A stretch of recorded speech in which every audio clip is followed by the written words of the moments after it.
Hello, everyone, and welcome to the Beam Saber game design stream part 8. So, I am your host and game designer, Austin Ramsey.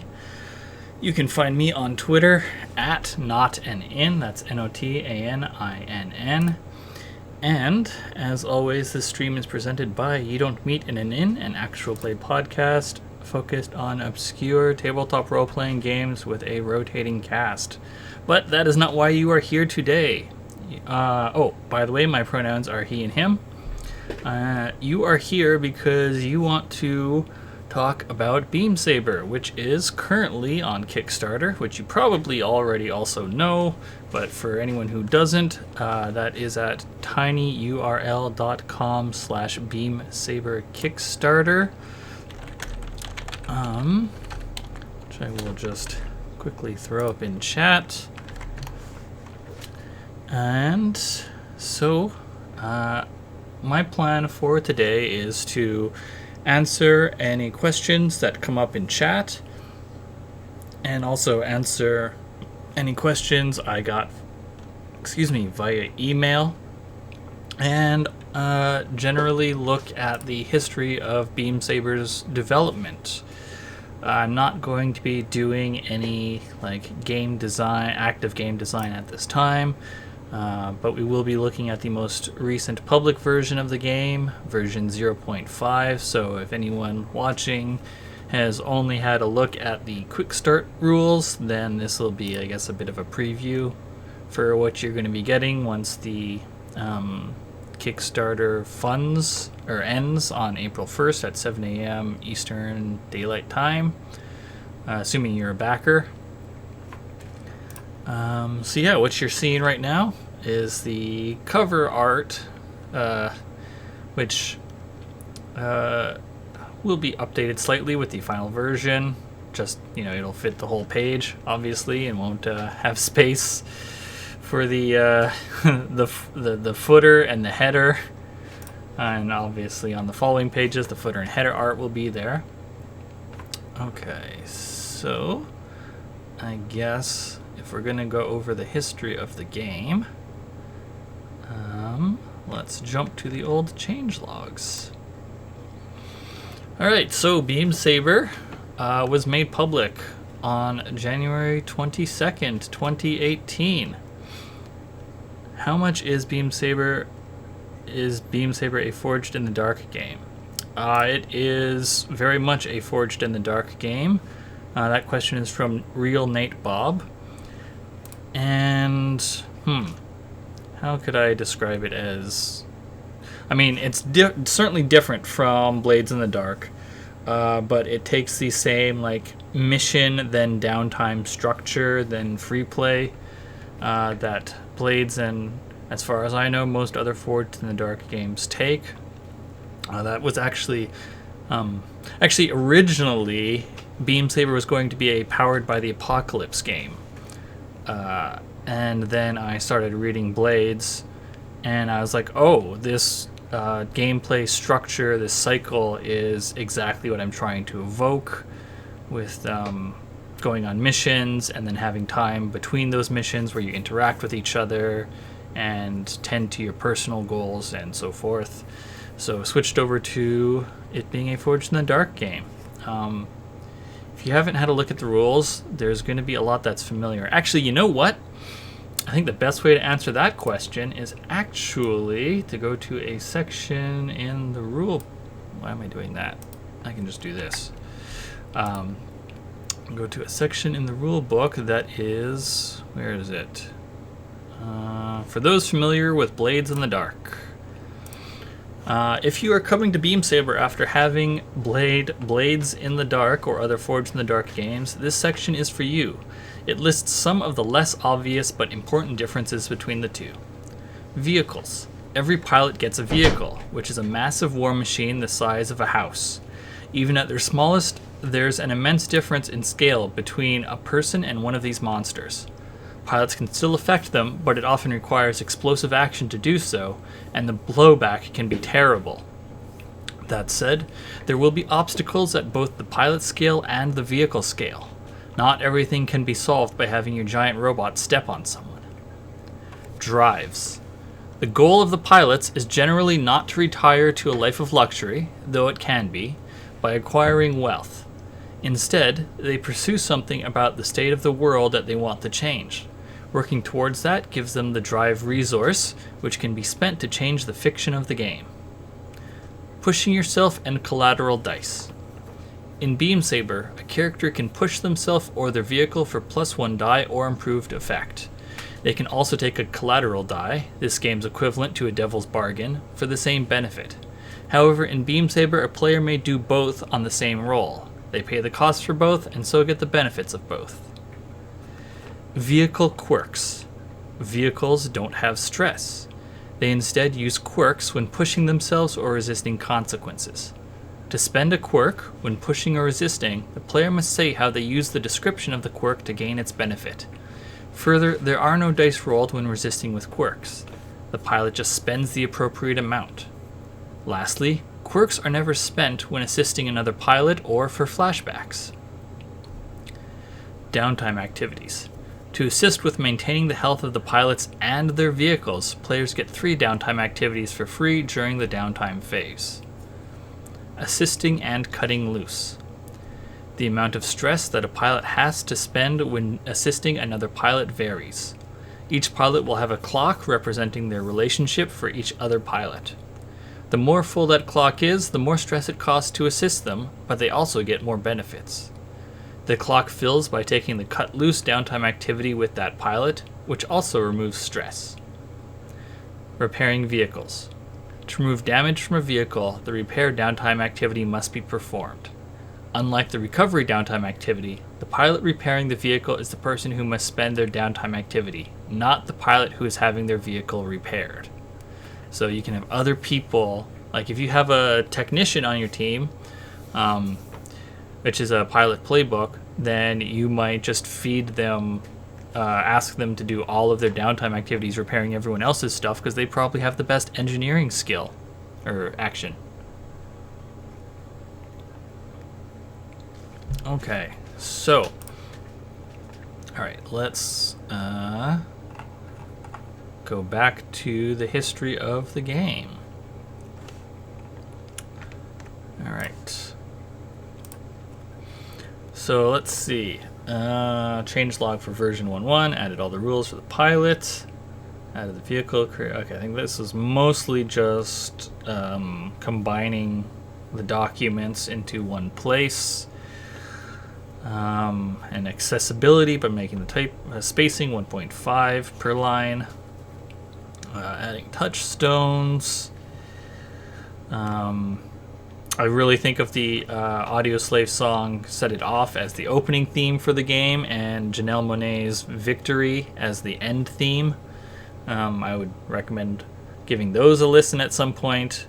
Actually, on the Beam Saber itch page, austin-ramsey.itch.io/beamsaber, which I will link in the chat shortly, there's actually the official, unofficial Beam Saber soundtrack embedded.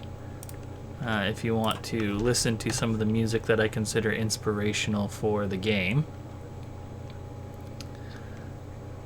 Alright.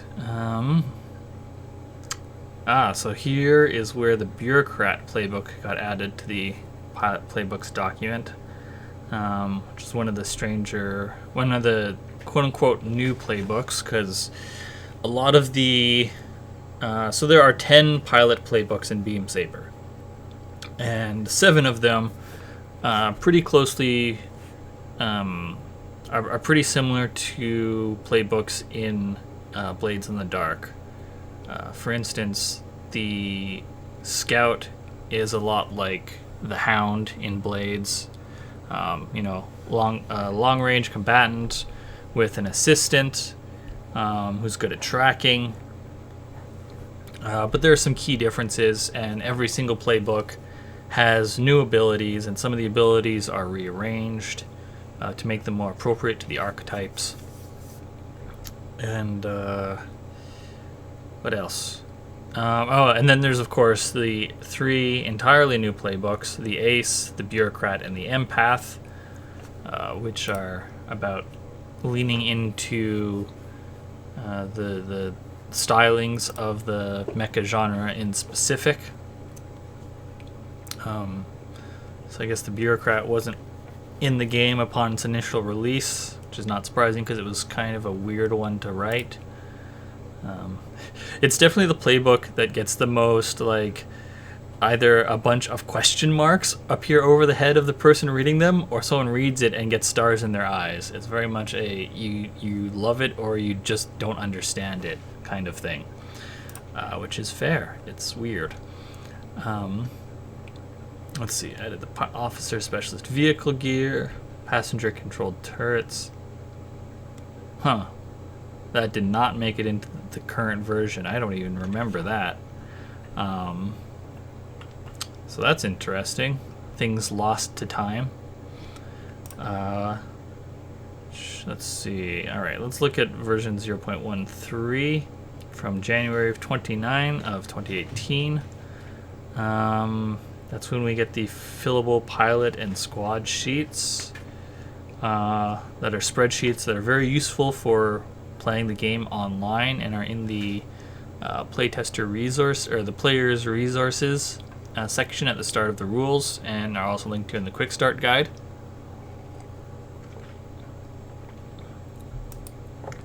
Remote vehicle control added as a gear.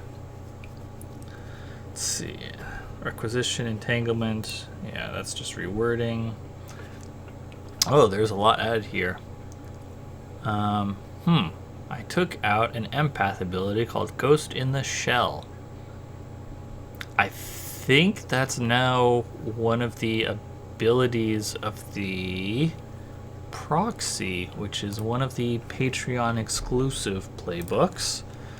Let me quickly have a look.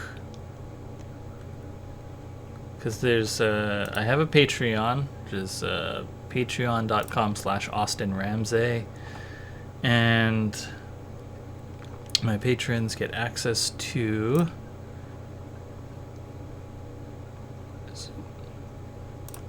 thought it was in here. Get access to the I guess not. Thought I had something named after that somewhere. Oh well. Get access to some more experimental playbooks that, to be clear, will not be making it into the core rulebook at this time. There is no plan for them to be in the core rulebook. I am planning to eventually put out a supplement that will have them. It will also have additional rules that are still in development. All this stuff needs a lot of play testing still, whereas everything in the core rulebook I am very confident in, because there's been a whole lot of play testing by a whole lot of different groups. I've gotten a whole lot of feedback from. Okay. Clarified. All right. Clarifying stuff is not very interesting to talk about. Neither are corrections. Here's something that's interesting to talk about. Added a refuel step to the mission complete process for clarity. So, part of the reward section of Beam Saber is that you get the opportunity to refresh your vehicle's equivalent of stress, which in the current version is quirks, and back here was called fuel. And fuel was basically identical to stress.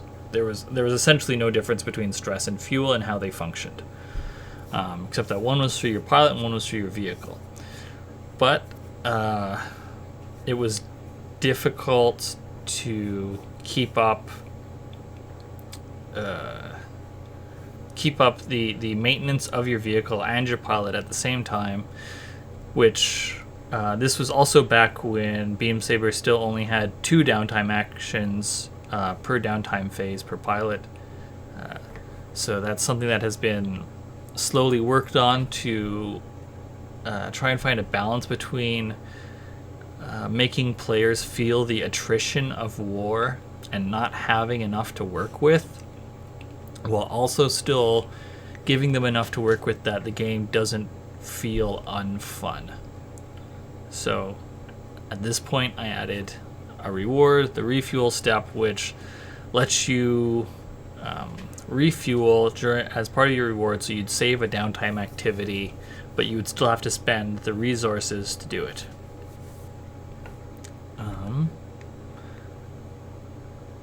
Let's see, I made it so you could use cash. Cash was still a resource at this point and was the last supply point type to get removed. I believe at this time I had the very absurd idea of having 9 different types of supply point, which will eventually get to the point where that's removed, and cash was one of them, and so you could use cash to, of course, buy the other types of supply point.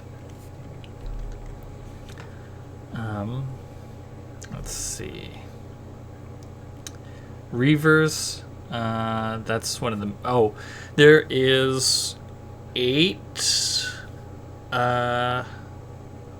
squad playbooks, and if I'm recalling correctly, 6 of them have equivalents in Blades in the Dark. Again, much like the pilot playbooks, they are familiar, but they will have differences and new abilities and rearranged things. But there are 2 new squad playbooks. There's the Mechanized Cavalry and the Consulate. And so those are will have entirely new stuff, or will have taken some stuff from other books that got new abilities. Yeah. Added an example of how cash is used. Let's see, added player advancement, advancement sections. Move squad specialty. Squad specialty? I don't even remember what that was. Lost to the miss. I mean, that was 2 years ago now at this point. Okay, adding touchstones. Added sections for history, tragedy, and opening, including examples of each. So history, tragedy, and opening are the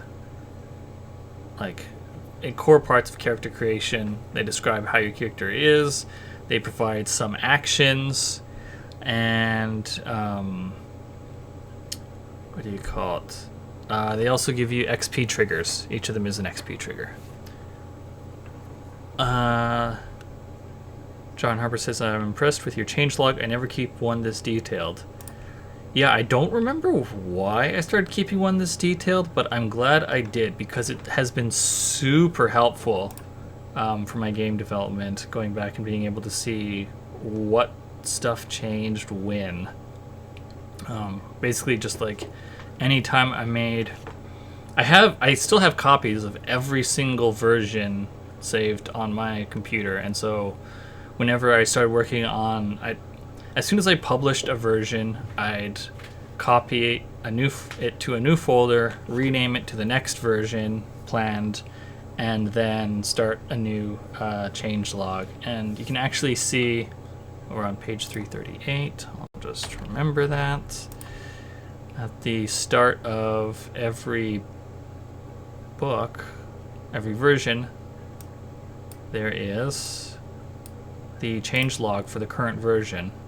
Version 5 or 0.5 was a pretty big one. This was the one I put out right before launching the Kickstarter, so it had a lot of stuff built up. But we will come back to that later, because it is the most recent one, not counting the version that I'm currently working on, which I will release once the Kickstarter ends. So everyone who backs it will get a brand spanking new version of Beam Saber.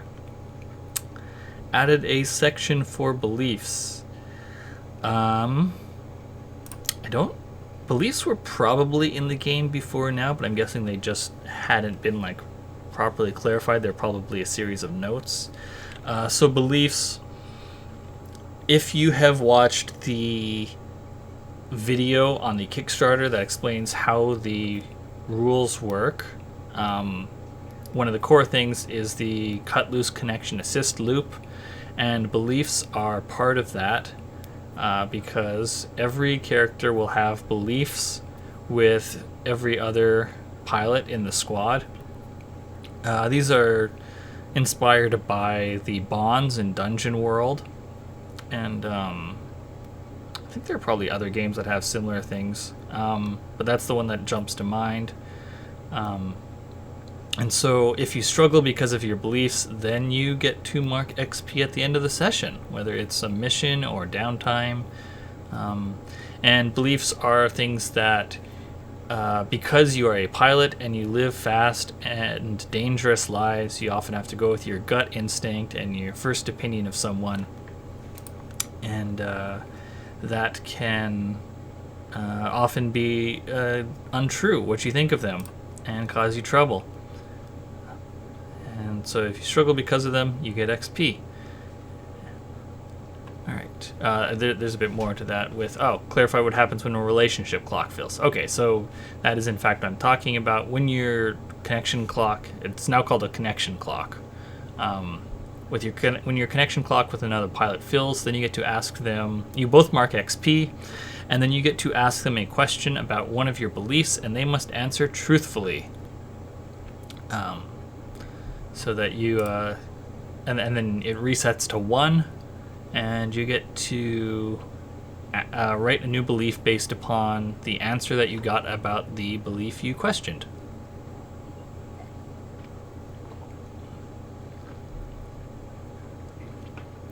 Okay, let's see.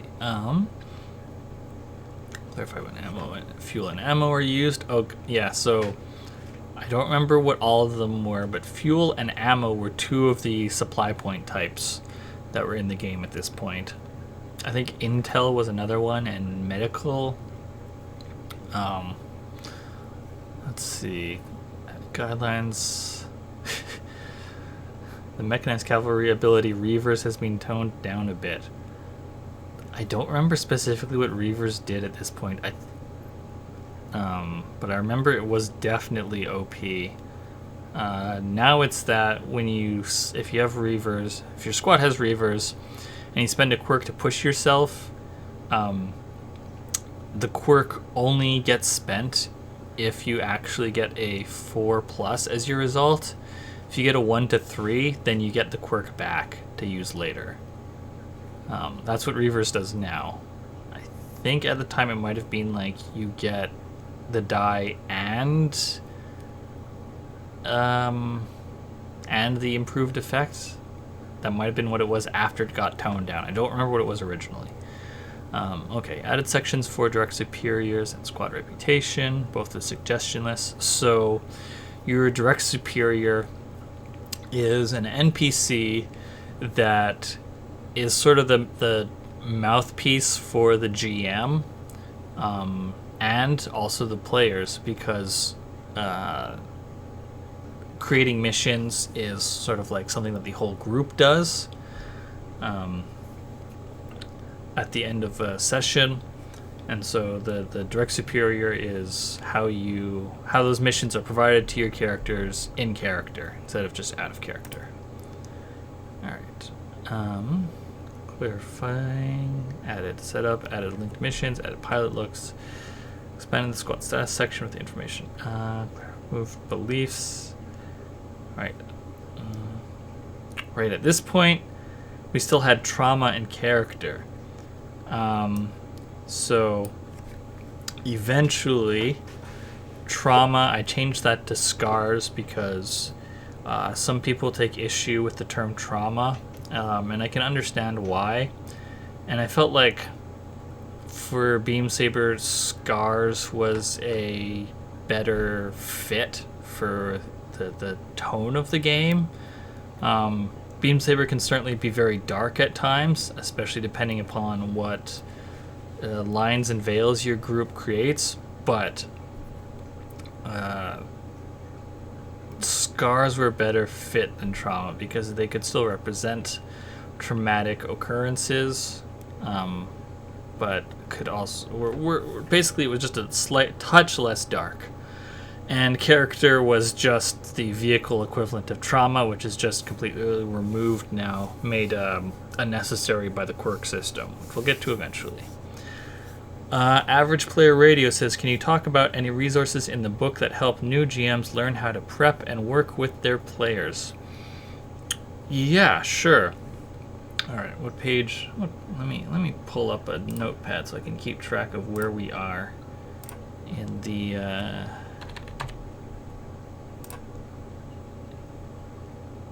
changelog. Yes, there is some. Let's see, where are they?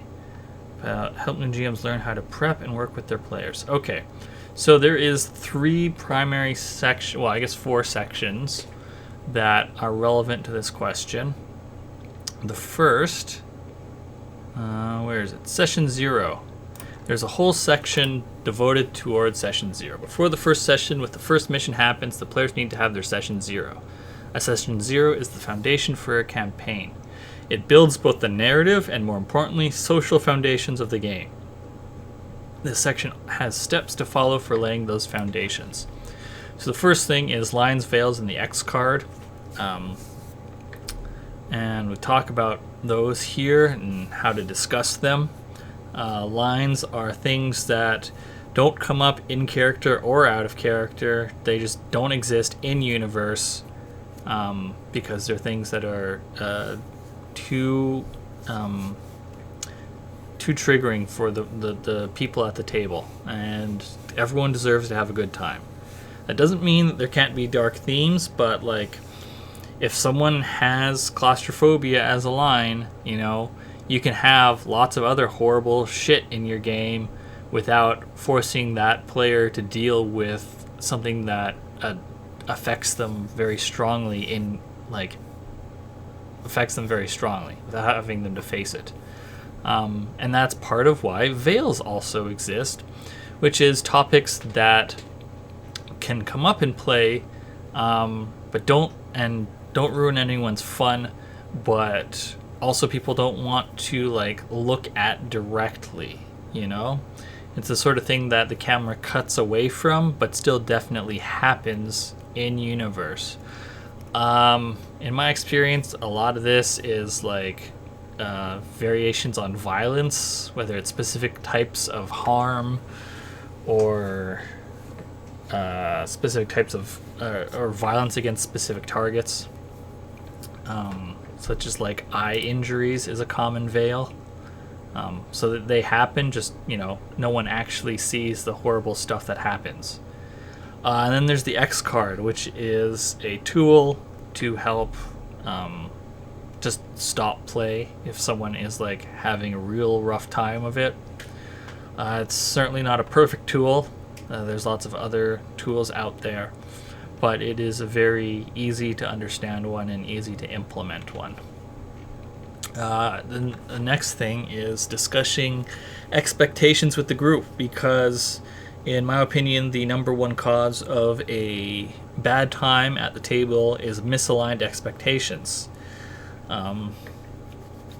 So there's a bunch of questions here about what people want out of the campaign, from the out-of-character stuff, like how long should each session be, and what media touchstones inspire you, to more stuff that is relevant to the campaign itself, or that's not quite the right wording.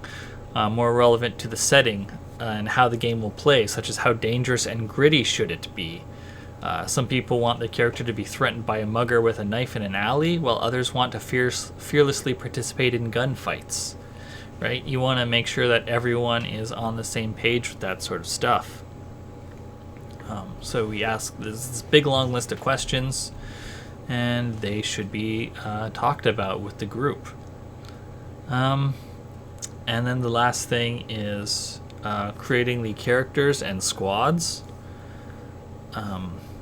because those obviously set tone, where let's see. Yeah, so the characters you make and the squads you make are all they are part of the setting as you create them, right? They don't exist in a vacuum. So if you make a character with a super dark backstory, then that, sets a certain tone, and you want to make sure everyone's on board with it. So doing the character creation and squad creation together, or at least talking about them before you jump into the first mission, so that if anyone's like, hey, I didn't mention it before because I didn't think it would come up, but your character's backstory actually crosses a line. So could you rewrite that a bit? That would be really great. That's an important part. Yeah. So that's an important thing. And then, you introduce your characters to each other, because part of it is that when you write the beliefs for each other, as I talked about earlier, you're going to want to know who you're writing the beliefs about. And yeah, if you want to see any of this Session 0 stuff in action, Beam Saber the Cenotaph is a podcast where we play Beam Saber. The versions used in it are all out of date, because it was, I think, started in 2018, like around May, and ran until May of 2019, thereabouts. So yeah, several versions behind. And there's how to prepare a campaign section, which is full of lots of advice for the GM.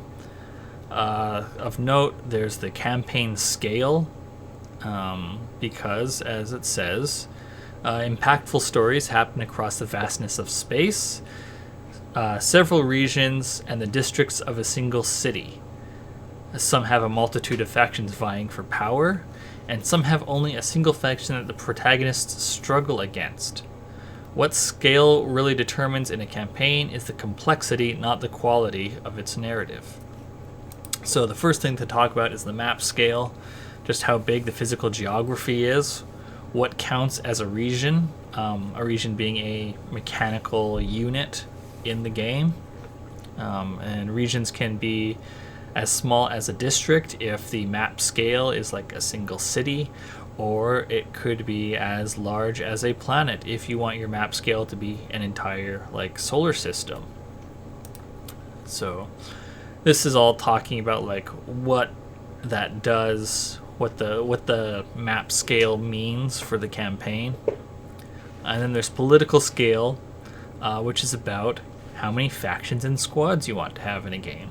When I say factions, that has that should be added to the. I need to pull up my notes for the next version, because that wasn't in the, for those familiar with Blades in the Dark section, because factions means something different in Beam Saber than it does in Blades in the Dark.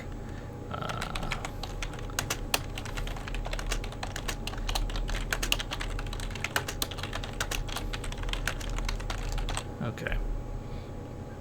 All right. I said I wouldn't do on-air live game design, but I guess there's a little bit of that happening as I notice things.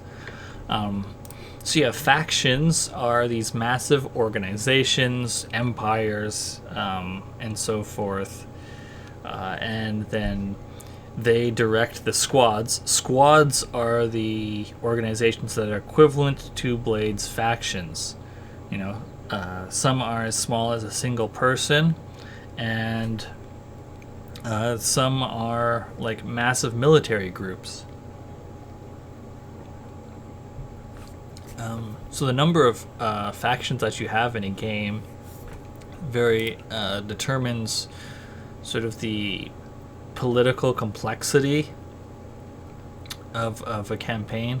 When a campaign has 2 or fewer factions, it will have very clear political lines, us and them. If the players decide they want to play an independent squad, they will be outside the established power structures, able to play both sides against each other or push one side to victory. So when you create a squad, you decide if you have a patron faction, or if you want to be independent. Independent is considered more challenging because you have less structural resources to call upon than if you have a patron. But with a patron, there's like certain responsibilities and such that you are going to have to lean into. Okay. If a campaign has 3 or more factions, it opens up the possibility of alliances between factions, which in turn allows for betrayals, lesser evils, aligned interests, and all kinds of immoral, pragmatic decisions. Regardless of the number of factions involved in a campaign, the number of squads should never be more than 8. And so the reason for that is to keep the narrative focused as play goes on. Then there's a bunch of directions for creating factions and squads, and what each of the faction types are like. So, for instance, an autocracy has a single leader who holds the vast majority of political power, a military that is the most important organization in society, a populace that is afraid of being perceived as unsupportive of the government, a social order that is commonly enforced with physical violence. And then there's some more details about them. Each faction type has a basis, similarities to other faction types, differences to other faction types. It suggests some goals, because factions have goals that they pursue through their squads and the players, when the players are their subordinates. And then an alternative, which is sort of like a different flavor of that same type. So like an autocracy's alternative is a monarchy. The main difference is that a monarchy's ruler does not maintain power through subjecting their people to constant fear of physical violence, but subtler means. The monarch rewards those who are loyal, impoverishes the untrustworthy, and ostracizes the dangerous. Very rarely do they resort to physical violence, and when they do, it is often performed through their control of the judicial system, making everything quote-unquote legal. So yeah, it explains here how to make the different types, which are autocracy, corporatocracy, democracy, oligarchy, and theocracy.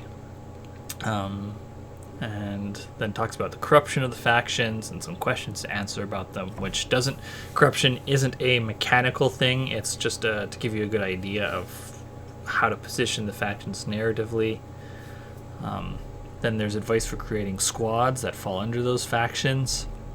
What are their methods, their goals, their tier, who do they belong to, what are their name,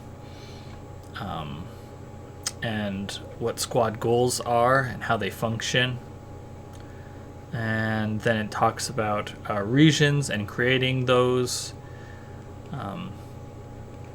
Now, this might seem like a lot for a new GM to get into, but that's part of the reason that there is the default setting, the Izya conflict, that is included in the rule book.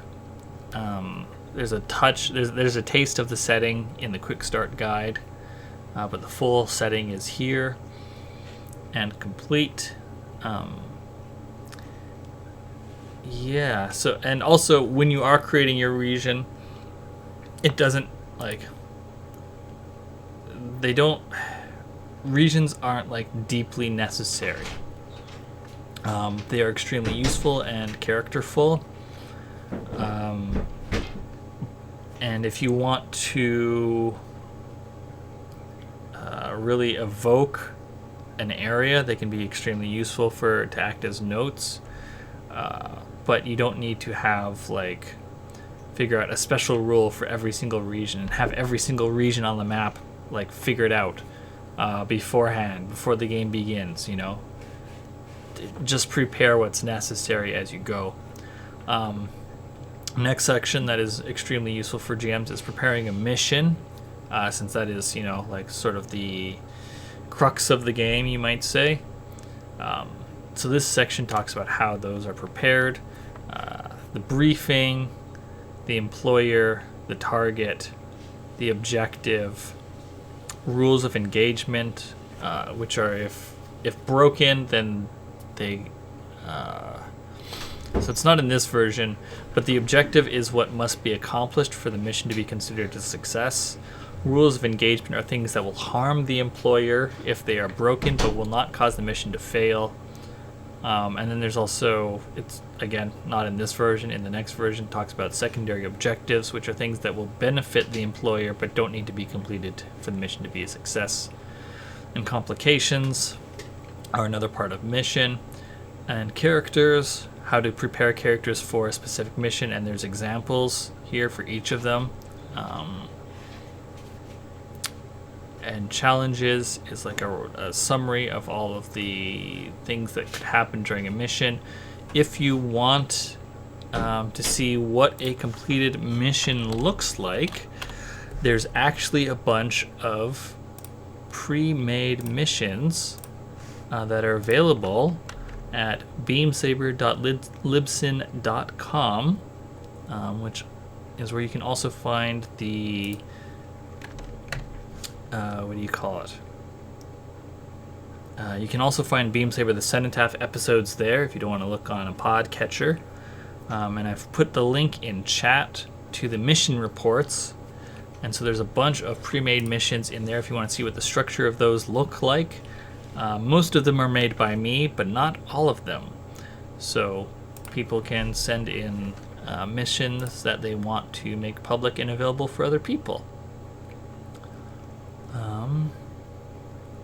Right, and then there's a whole section on GM tips and considerations, which is sort of like advice that I wasn't able to fit in. Does this section not have that? Oh, okay.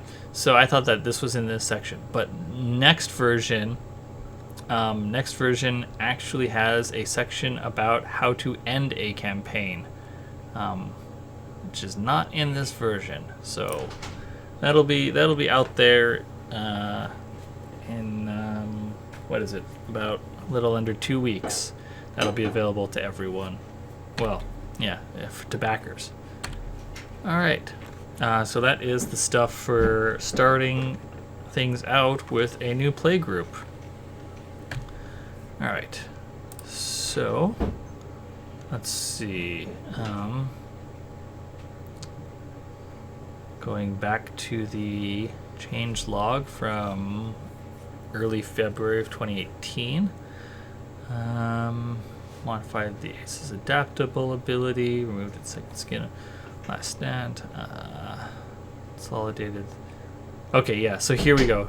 February 22nd, 2018. Consolidated supply points down to just 3 types. Cash, materials, it eventually becomes materiel, and personnel.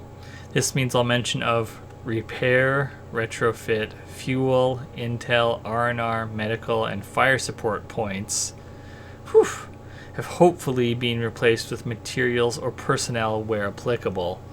So yeah, there was 9 different types of supply points that all did different things, which were all extraneous. Now there's just material and personnel. Even cash is gone at this point. Yeah, I was resistant to it for a while, but actually looking at this, I got rid of it faster than I thought it would, than I thought I did, frankly. I thought they lasted longer than it did. So that's good. I'm glad I smartened up sooner rather than later. Okay, added general squad upgrades, added temporary claim list, changed how entanglements are rolled, removed the hack action, changed interface. Right, that was another thing, was that back then, so interface is still in the game, but it functioned differently. So how it worked was, it had a max rating of 2 that you could get an interface, and you could only get 1 at character creation. And vehicle actions also only had 2 points. So the way it worked is that whenever you did something with your vehicle, you combined your interface action with the relevant vehicle action to then get a value between 0 and 4 dice, because both of them had a max of 2. That basically made interface way too important, way overpowered. So now interface and vehicle actions are both four dot actions like everything else, and make a lot more, fit a lot more cleanly into the rest of the game. So yeah, at this time we're going to take a short break from looking over the changelog to answer some of the questions that I got in email, because I got a couple of those. So from at Mothlands, as a fellow Forged in the Dark designer, I love what you've done with Beam Saber. One thing I'm curious about: it feels to me that with this hack, you fully embraced adding some extra levels of complexity to the blades in the Dark formula. With a lot of hacks cutting mechanics rather than adding them, what spurred you in this direction, and how has it affected your design process? Alright, well, how has it affected my design process?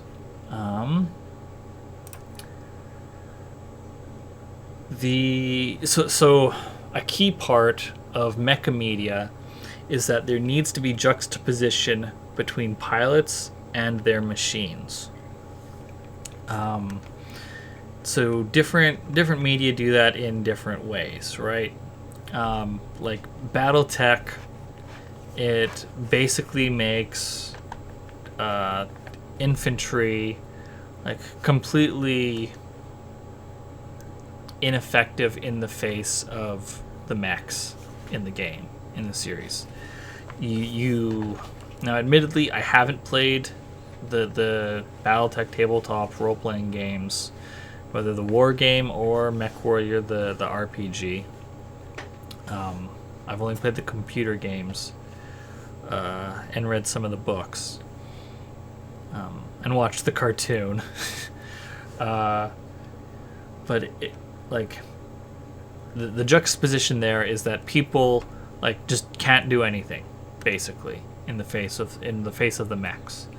And then you get something like Armored Trooper Vodums, and even more specifically Armor Hunter Mellowlink, where Mellowlink is specifically all about someone who does not have a mech taking out people who are in mechs via traps and clever planning and very specific tools.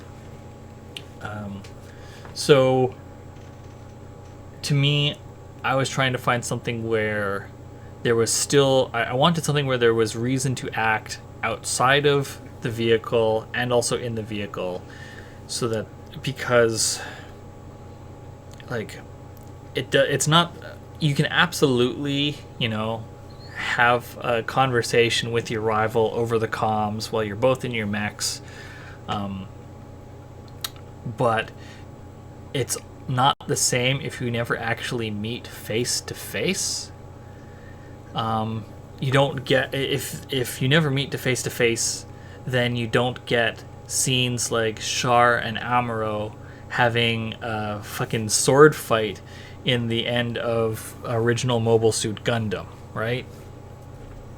You only get their clash in the Gundam and the Zeong in a Bawaku. And those sorts of like clashes where you've fought to the point where your vehicles are like completely trashed, but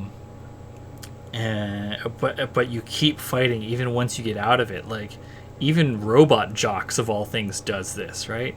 So I didn't want to. So there needed to be pilot mechanics on top of the vehicle mechanics, which meant that I kept a lot of what Blades had, because of how much I like the rules for how people function in that game, and then I put vehicles on top of it, and then I put factions on top of it, which is more of a change from how heat works in Blades, than something completely new. It's more of like it's a hack, right? What spurred you in this direction? So that's what spurred me in that direction of adding more. How's it affected my design process?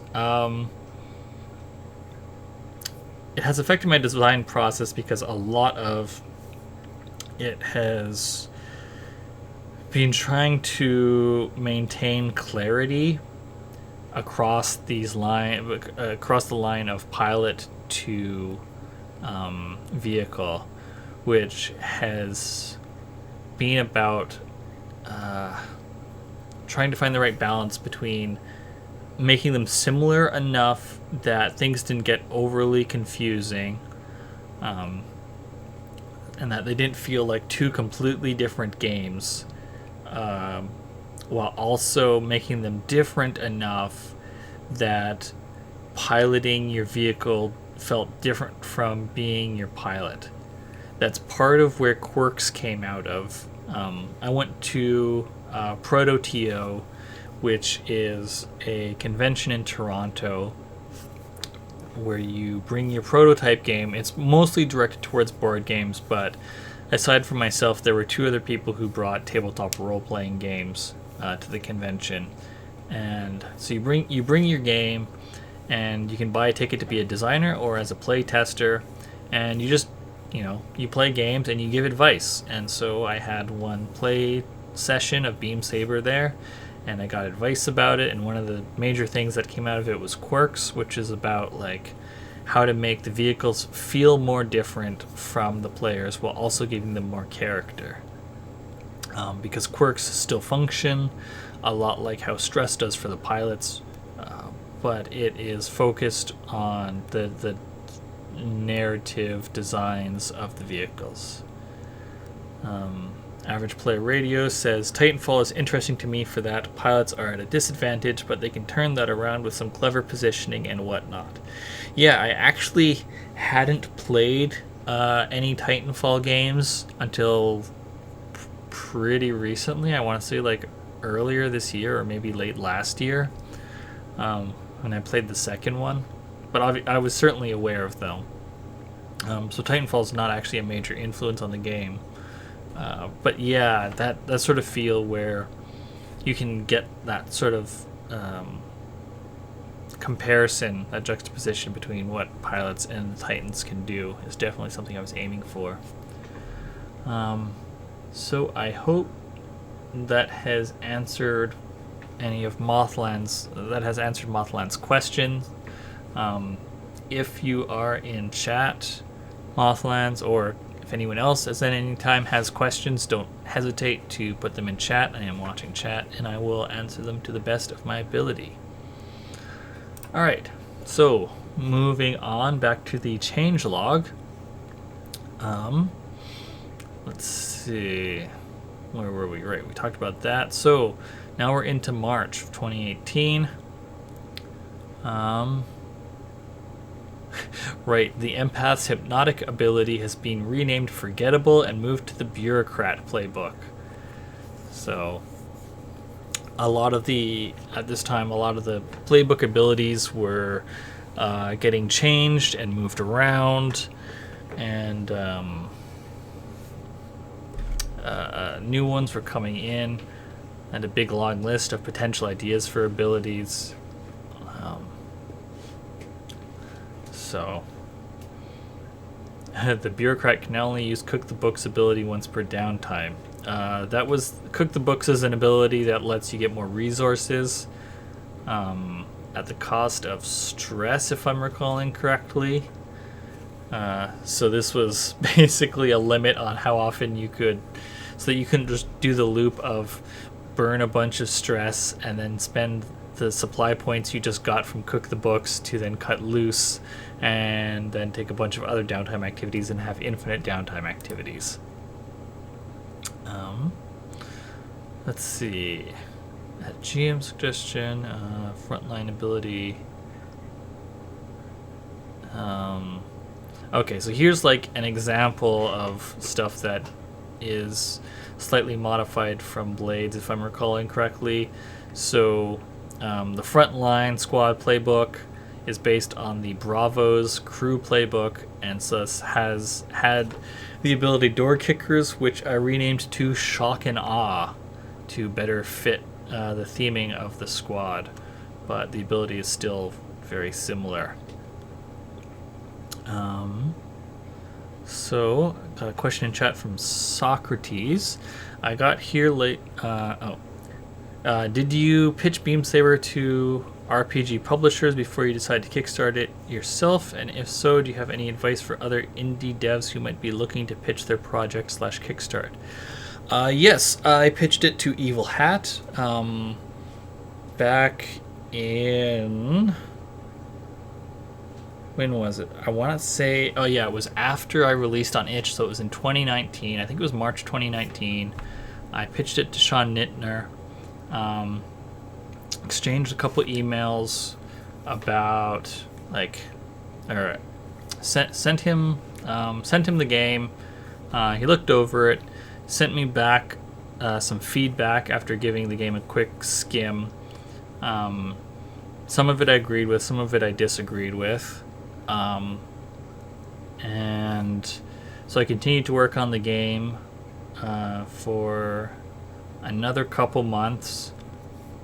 And then I sent, once I was happy with where the game was, which was shortly after drives had been added to the game in like August. I think drives were added in July of 2019. And I think I sent it back to Sean Nittner in August of 2019. And so at that time, Evil Hat declined to take Beam Saber because they had a different mech game in the works, apparently. So they were no longer interested in potentially taking Beam Saber at the time. So that was something I was already prepared for, the possibility that Evil Hat wouldn't want to publish Beam Saber. I was certainly disappointed by that decision, but I understand it. So I had always had the contingent, like I said, I had expected that it was a possibility, so I'd been preparing for that. So that is my advice. So I guess my advice for other people who might be looking to pitch their project or kickstart is for pitching, make sure you're pitching to the right people. Like I sent it to Evil Hat because they're the ones looking for Forged in the Dark games. I didn't send it to Magpie because, if I recall correctly, they're specifically focused on marginalized creators, and while I am queer, I also know that I'm like much less marginalized because I'm a white cis guy than a lot of other people, so I didn't want to impugn on their space. And obviously I didn't pitch it to like Wizards of the Coast because this was never going to be a D20 game. So know who you're pitching to, and it can be scary, but just send that email or that Twitter DM. I mean, emails are ideal because they're more professional, more formal. But some people are something I discovered while I was trying to collate a list of podcasts and advertisers to work with for the Kickstarter is that some people are very hard to get in contact with because they don't have a public-facing email and their Twitter DMs are locked, and they don't have like a contact form on their website. It's both amusing and frustrating, frankly. So know who you're pitching to. Make sure you're pitching to the right place. And when you're pitching, also have a contingency plan. Have a backup plan, which is what I'd been doing the whole time that I was making Beam Saber, and even while I was pitching to Evil Hat, I was getting a list together of people I wanted to work with, places I could advertise, possible stretch goals, and like everything that I would want for the Kickstarter. It was basically all planned well before I actually got that before Sean Nittner and Evil Hat declined to take Beam Saber. So that's my advice for pitching and kickstarting for other people. Beam Saber has been extremely successful. I think a lot of that is due to luck, frankly. I was very lucky in the timing of Beam Saber.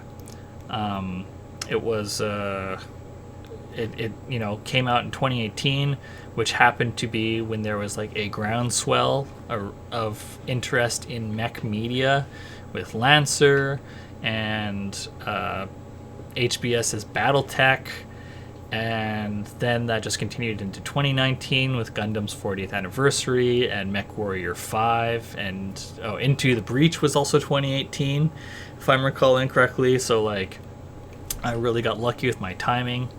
And then I also got lucky because Austin Walker of Friends at the Table, who will be working on Beam Saber, writing a short story, heard about Beam Saber. And now they're playing. Friends at the Table is playing it on their show, which has been extremely lucky for me to get that attention. So, yeah, I guess that's another thing is hope for good luck. Alex Maskill says, "What about the pitch itself? How do you present an RPG to these people you're targeting?" Like, what's your strategy for putting together an elevator pitch? How do you communicate what your game is about and what makes it special? How to write an elevator pitch and how to present an RPG to those you're targeting. I guess for both of those is like know what kind of game that you want to make. Right? If you don't like the game you're making, then you're not going to be able to sell it well, no matter how good your pitch is. Right? You have to believe in your product, and I don't mean that in a like sales like always be closing kind of deal. Like, if you're the one developing it, make it the game you want it to be. Right? Like, I've been working on this game for 2 years now, a bit over 2 years actually, because I was working on it before it was publicly released, obviously.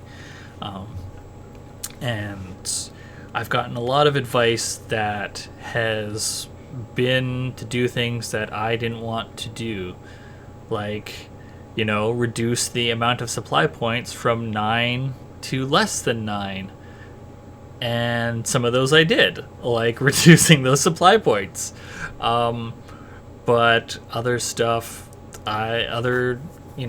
directions I got was like remove all pilot actions so that it's only the vehicles, because pilots should only be active during downtime, which I did not do and have no interest in doing, because as I talked about earlier, pilot juxtaposition with vehicles is very important.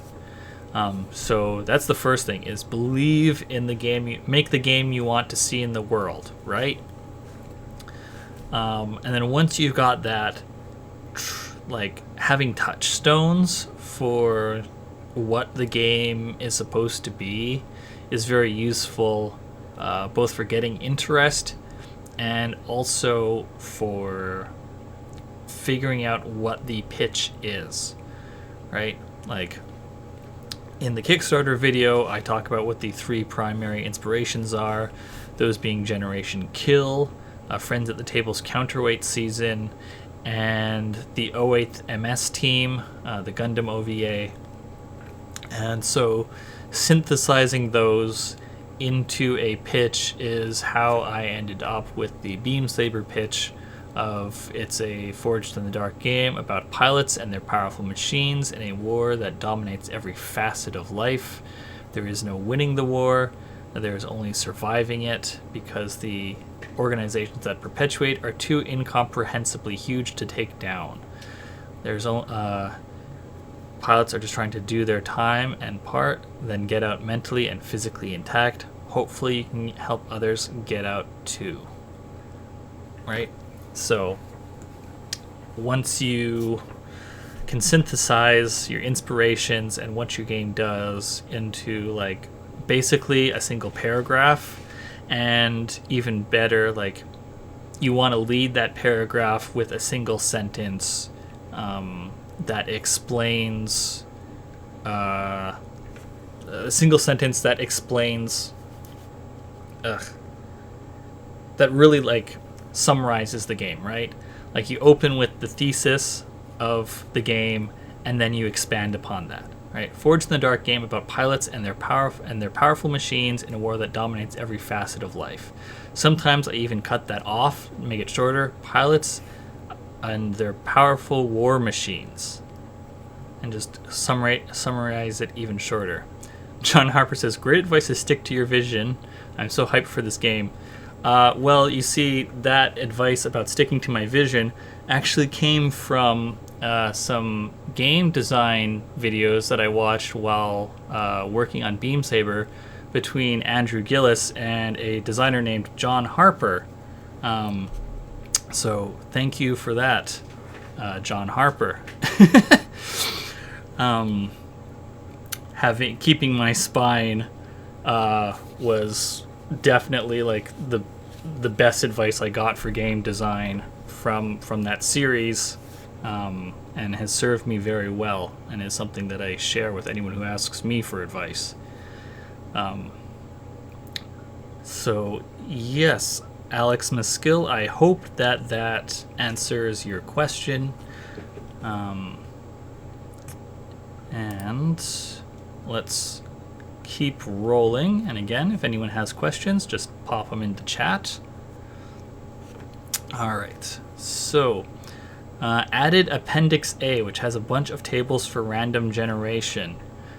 So yeah, Beam Saber has a bunch of appendixes. Where can you find that game design series? I believe those are on John Harper's YouTube channel. That or they are on Andrew Gillis's YouTube channel. I'm not sure which offhand. Actually, speaking of game design series, for those who might be interested, as it says in the Twitch title, this is the 8th Beam Saber game design video stream I have done. So if you want to check out the rest, I will put a link to that in chat, but you can find it on the You Don't Meet in a YouTube channel. So if you want to see my prior game design thoughts as I've worked on Beam Saber. Right, yes, so the appendixes. So Beam Saber has, I think it's 4 appendixes, I want to say. Not all of them are going to make it into the rule book. Like, we're not going to need the changelog appendix is going to get cut from the rule book because that's not necessary. But there is the first one is the alternate rules appendix, because there's a bunch of like alternative ways of playing the game, like advice for changing the setting, how to make your pilots more powerful, how to make drives go faster, how to heal faster, just like different. One of my favorite games is Fantasy Craft by Crafty Games, and part of the reason I love it is because it is extremely moddable, in that it comes with like there's no inherent setting, really. It's just a whole bunch of fantasy options for a crunchy D20 fantasy game, which I actually recently wrapped up a year-long campaign of, which you can also find on the You Don't Meet in an Inn YouTube channel. And Friday, we're going to be playing Stew Pot as an epilogue to the game, on doing that on stream. So yeah, Fantasy Craft provides a bunch of like campaign mods for ways to make the game your own. And so Beam Saber's development was probably like the rulebook's sensibilities are probably inspired by that, at least as much as it's inspired by Blades. because Beam Saber was written setting agnostic for the most part. There's a couple things that are like that people can cut from the setting, specifically around augmented reality. But it was important for me to have alternative ways to play. Like, there's GM-less rules for Beam Saber, and I've used those. I played Beam Saber with just myself and Jeff Stormer on Party of One, which is a actual play podcast where it's only ever 2 people.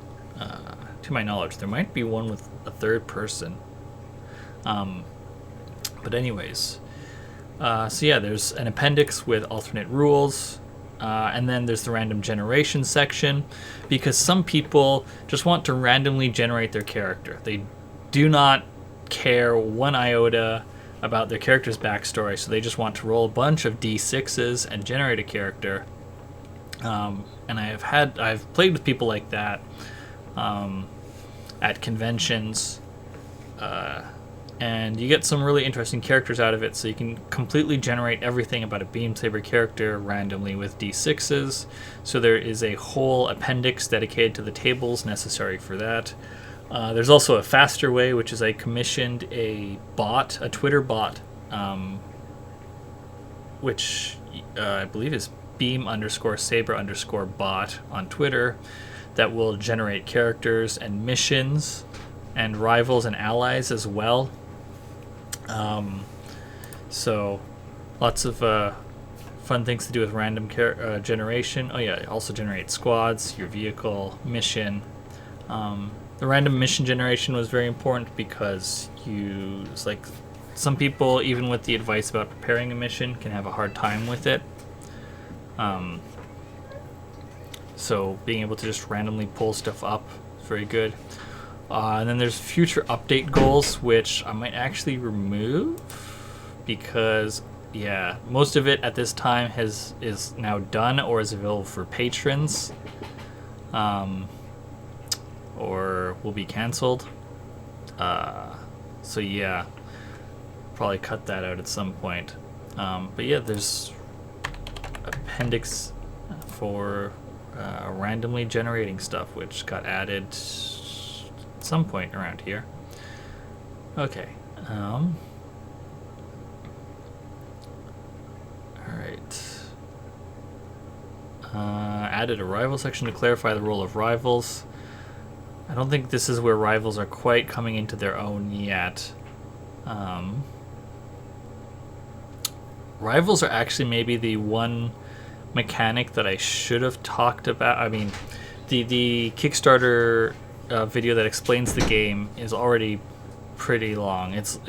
I wish I could have made it shorter, but there's only so fast you can talk about a game. And I think it's in a good place, but Rivals is something that I wish I could have talked about a bit more, because Rivals are really fun. You get a connection with this other person, with this NPC that you are in conflict with. Whenever they show up, they are always an 8-step clock at least to overcome. And on top of that, they get rival moves, which there's currently a bit of a meme in the Beam Saber community about how rival moves can happen at any time, which you can see being demonstrated in chat right now. So yeah, rivals are a big threat and are big fun to use. Rival moves basically let them act again. My intention was that they could inflict consequences whether you succeeded on a roll, failed on a roll, or got a mixed success on a roll, or before you rolled or after you rolled, just at any time in that sense. But the community has taken it to mean at any time. So there's been some very interesting interpretations of that, which are very fun, and none that have made me thought I should go back and clarify how it works. So Kyson posting says, You can use them at any time, in the bath, out to lunch, at a funeral. Funny thing about at a funeral is that there is a Beam Saber the Cenotaph session that takes place entirely at a state funeral, and yes, rival moves do indeed get used during that state funeral. So yeah, rival moves are fun. Okay, let's see. Some new abilities coming in. Let's see, right. The Ace originally had Assault Craft, which is like basically a vehicle equivalent of the Soldier's Mule, so just getting bigger load. But I felt that that wasn't super interesting since the Soldier already had that, so they instead, that got replaced with Meat is Cheap, Save the Metal, which isn't, I believe Meat is Cheap, Save the Metal is a phrase from Battletech, and basically it lets the pilot take harm in place of their vehicle taking damage, which is fun. What else? Added playtesters credits and Christine as editor into the credits. Got to credit the people who work on your game. Let's see. Added order of operation for planning the mission, clarified credits, pilots and cohorts, players' best practices, some new elements to the lore document. Right, lore still wasn't rolled into here yet. Yeah, I think the lore was like essentially the last thing that actually got rolled into the main rulebook, because, as I said, this game was written setting agnostic. So for a long time, the lore document was just a bunch of bullet points describing ideas about what the setting might be.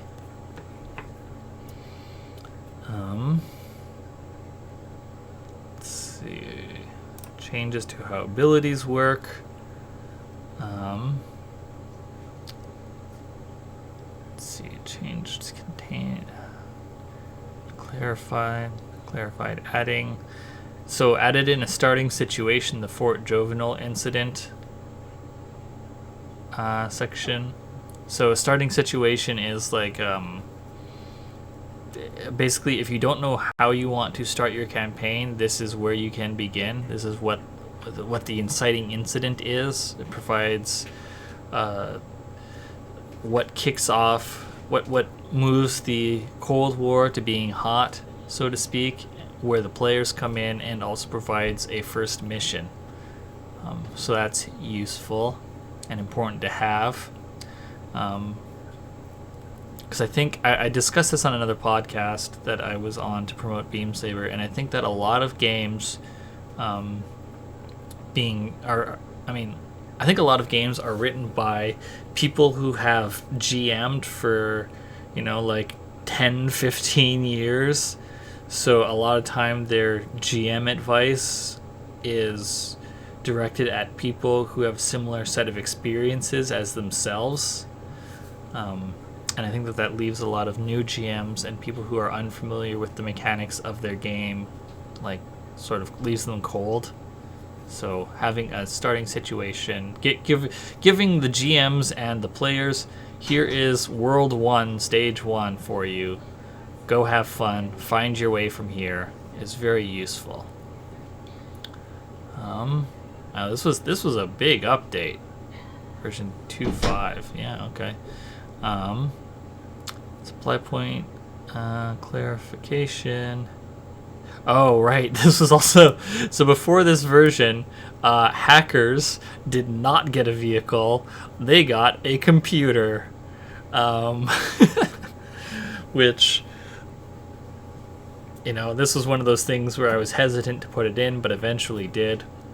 And has actually led to the next point. Clarify that the vehicle in the pilot's specialist gear is their vehicle, not a generic one, and appears on their character sheet. This is one of those things where, like, you're damned if you do, damned if you don't. Every single playbook has a custom vehicle like suited to your pilot's needs. It's there because when it's not there, people say, wait, do I not have my vehicle? Do I need to declare my vehicle? What's going on with my vehicle? When it is there, people say, oh, hey, I get my vehicle and I also get this other vehicle. So, kind of got to decide what's the lesser evil. I have decided that the lesser evil is people going, oh, hey, I get a speeder bike on top of my mech. Or in addition to my mech. So, pick your battles. Let's see. Here's an example of how part of the reason you need a community who's willing to tell you when you are wrong, and ideally have a sensitivity reader. So this term here, I was unaware that it is a term used in the south of the US for black people. And actually, I should probably remove that from the changelog, frankly. I apologize for... I'm just going to do this. So yeah, I did not know that that was a thing. I was thinking about having it as just like in relation to how CIA agents are described. I'm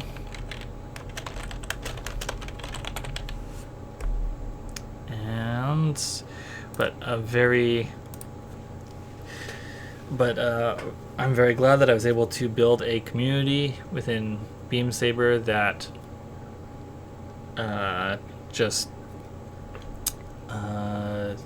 was able to speak to me and weren't afraid to tell me that that was a big old mistake. So that name got changed eventually, but not yet apparently. Yeah, so the importance of having people who will read over your document and tell you things that you do not know because you have never experienced them. Because I'm a white guy living in Canada. So let's see, what else is interesting to talk about here in this update?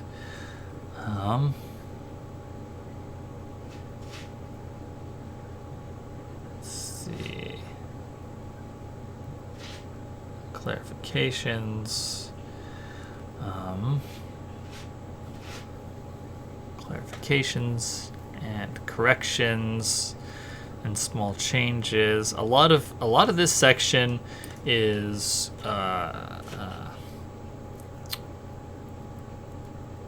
can't find the right word for it.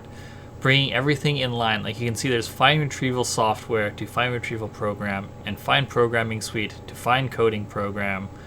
So like making it so they're all in the same line. Data bomb to data bomb program, so there's greater clarity about how these things function. Let's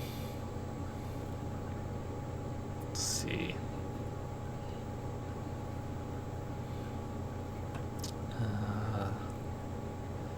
Consolidation.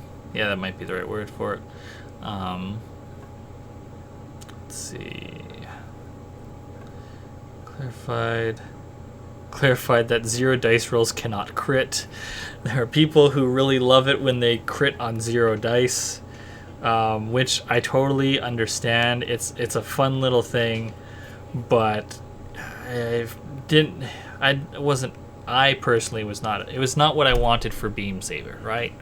But as I always say when people ask like certain questions in the Beam Saber Discord, this is how I intended it to work, but I'm not looming over your table. You can like play the game how you want. Every table's gonna play the game differently to some degree.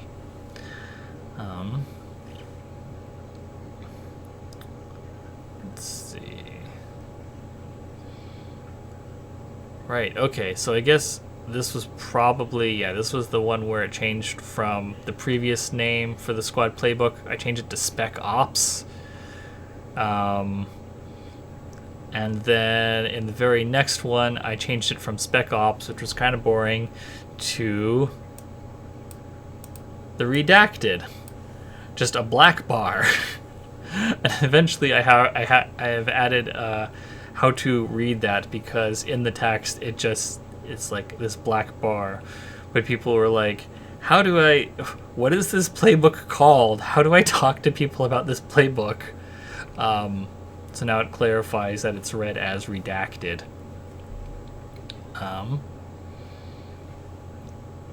Yeah.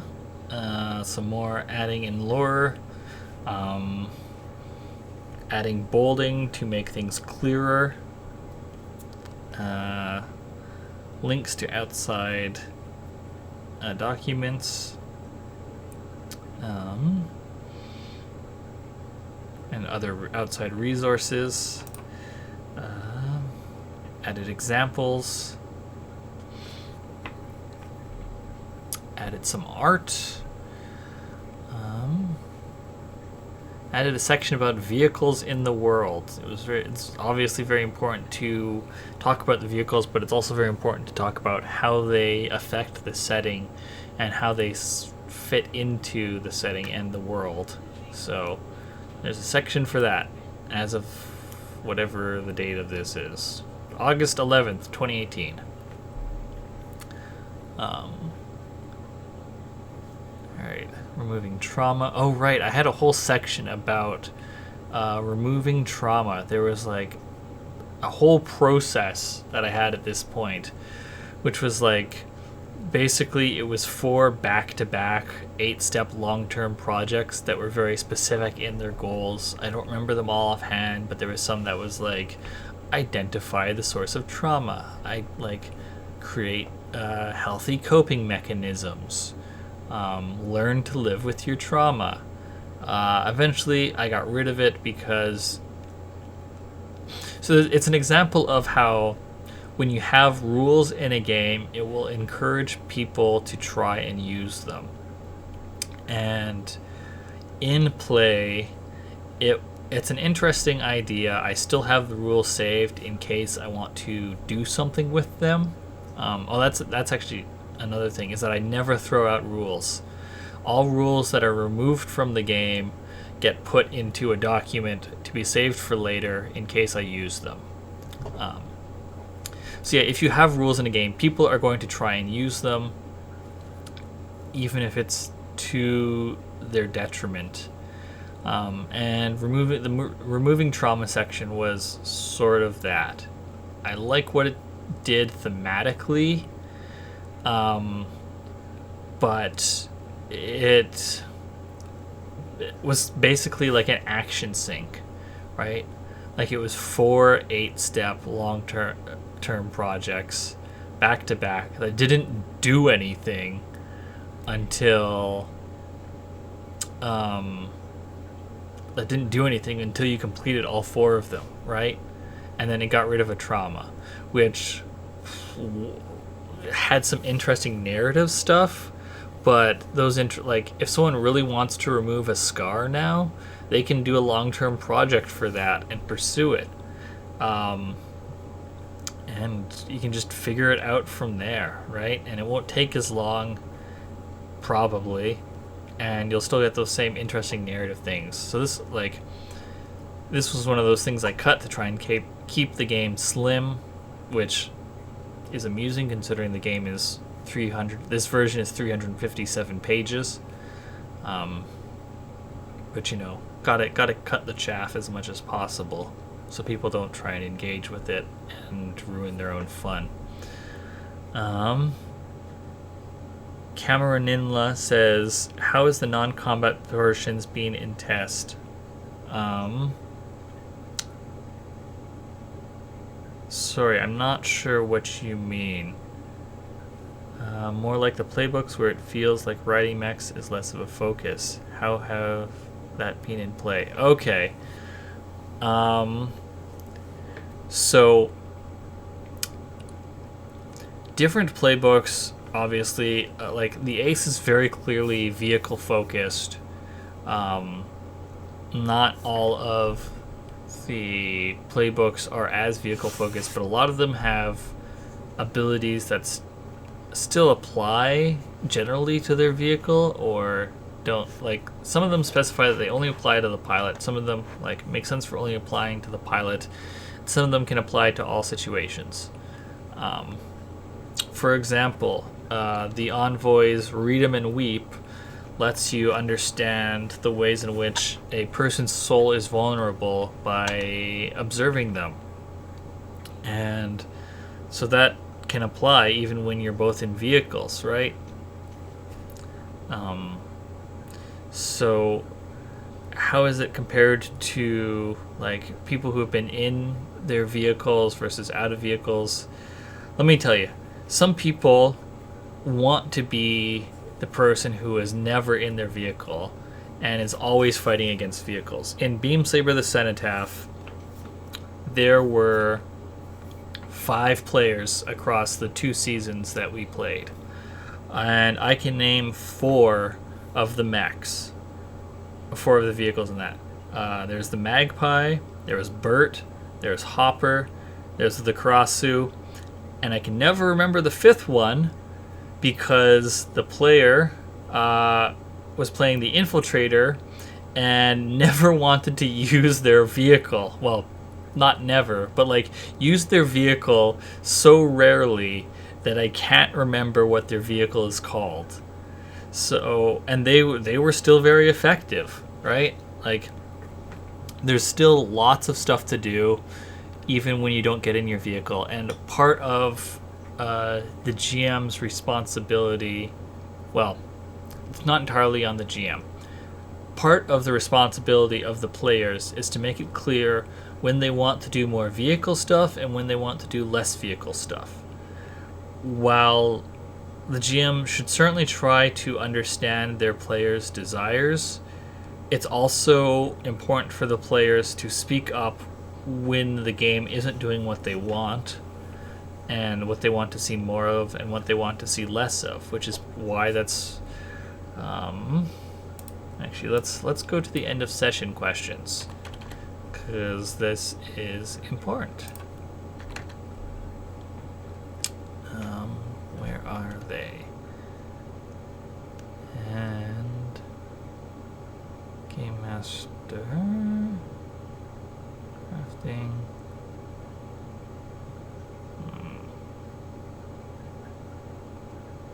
Where is it? This is the end of session questions got moved to, in the next version, to somewhere that is more easy to find. For good reason, apparently. Okay, you know what? There. Gotcha. Alright, so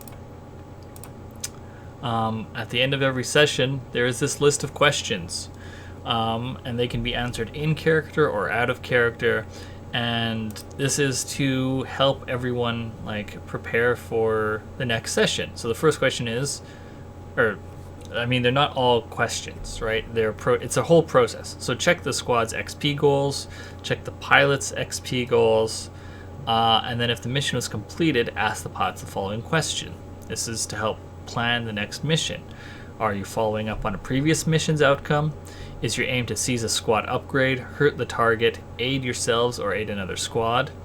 Is there a specific area you want to target? Is there a specific resource you want to acquire? Are you targeting a squad weaker, stronger, or about the same as you? Are you targeting a specific squad or faction? Now, there's obviously some overlap amongst these questions, but that's because sometimes players say like, I don't really care if we're trying to seize a squad upgrade, hurt the target, aid ourselves, or aid another squad. I just really want to face off against Lady Elreth. I think that facing her as a squad will be really interesting. So I'd really like to do face off against her in the next mission. And then you check on each player's emotional states. and because that's important. Even like if everything seems to go well, it's still important to talk about that because people might not realize in the moment. And then you ask what the players liked about the session, what they want to see more of in future sessions, and ask what they disliked about the session and what they want to see less of in future sessions. And so when you do this after every session, or sometimes you ask these like after, like over Discord or Facebook, or send them a text or what have you, after like a couple of days, these are important because it gives the chance for everyone to like talk about exactly what the questions ask. So this is important in finding that balance between the playbooks that seem to be more vehicle focused and those that seem to be more pilot focused. But of course, every single playbook has pilot actions and vehicle actions and pilot gear and vehicle gear, and they can have a lot of fun with both. In both positions. I hope that answers your question, Cameroninla. Let me know if it does not. And of course, if anyone has any questions, just ask. All right. So, where are we? Macross or Gundam?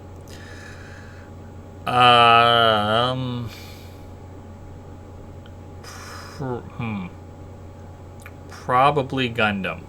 The original Macross is really strong. I haven't seen too much outside of the original, but also like once they get into that last like 10 episode stretch, it kind of drops the ball after the big thing that happens in episode 27 happens. I don't want to get into spoilers because Macross is really good. Just that after the big event, things sort of fall apart a bit. And I've heard that the follow-ups never quite get to the same heights. And then Gundam is like, much as I love it, it is very... it's got a lot of highs and a lot of lows, a lot of hits and a lot of misses. The fact that from the Gundam I've seen, and I haven't watched all of it, certainly. I'm working my way through it alongside the Great Gundam Project, which is a great podcast. So is Mobile Suit Breakdown. They're both great Gundam rewatch podcasts. But Gundam never handles gender well. The fact that original Gundam from back in 1979, if I'm remembering correctly, the fact that that one has like the best female characters, in my opinion, is real rough. That like every single Gundam since then that I can think of has like really fumbled how they handle the women in the show is not great. And then there's a lot of times where it just doesn't get what it's trying to do or focuses on the wrong characters, and so ultimately I would probably say Gundam, but that's like prefer Gundam with a bunch of asterisks. Zeta is probably the highlight with female characters outside of Sayla. I mean, sure, if you like refrigerated women, yes, they're very interesting characters, but, there's a whole lot of dead ones in that show.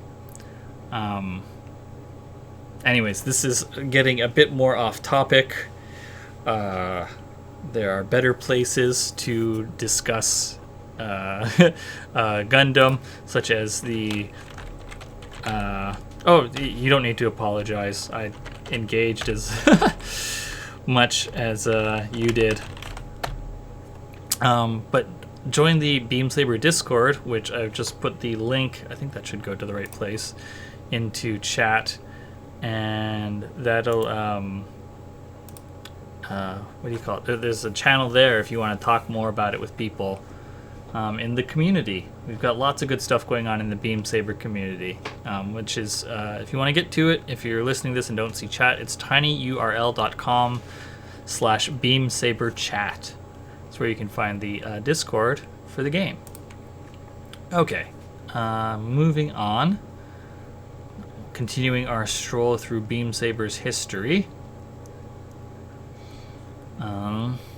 Let's see. Change the faction supply roll bonuses so that they're all unique. So, yeah. Depending upon which faction you get employed by for a mission, that will give you bonus resources during the rewards section. For instance, if you work for the corporatocracy, you get +2 materiel on top of whatever you rolled. But if you work for an independent faction, you don't get a supply roll at all, but you do get +2 rep.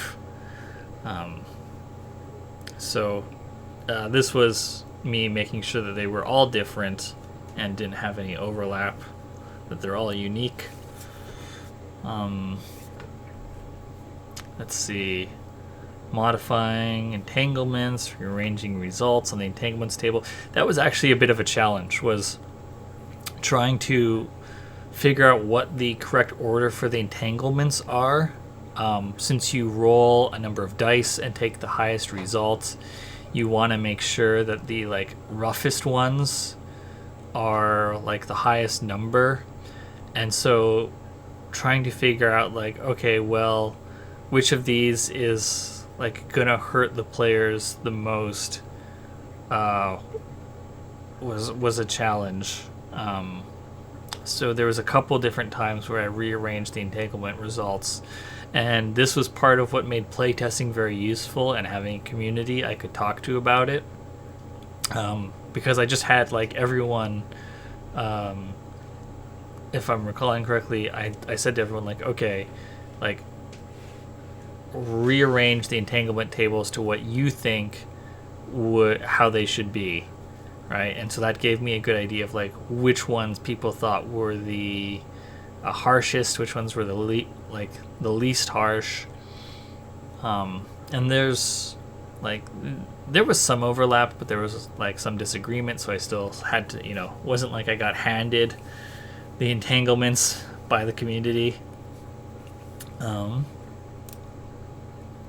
So yeah, working with the community is good. Let's see.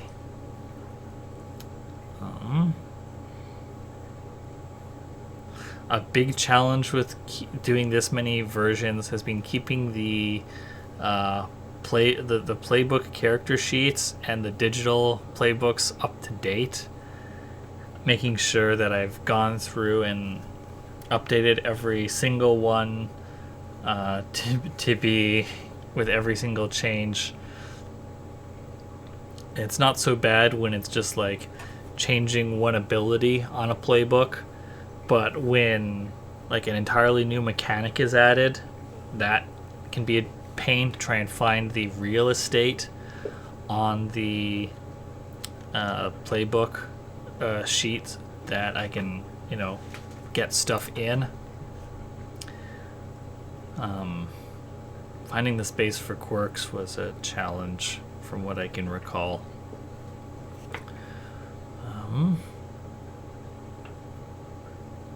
At this point, claim maps are still in the game.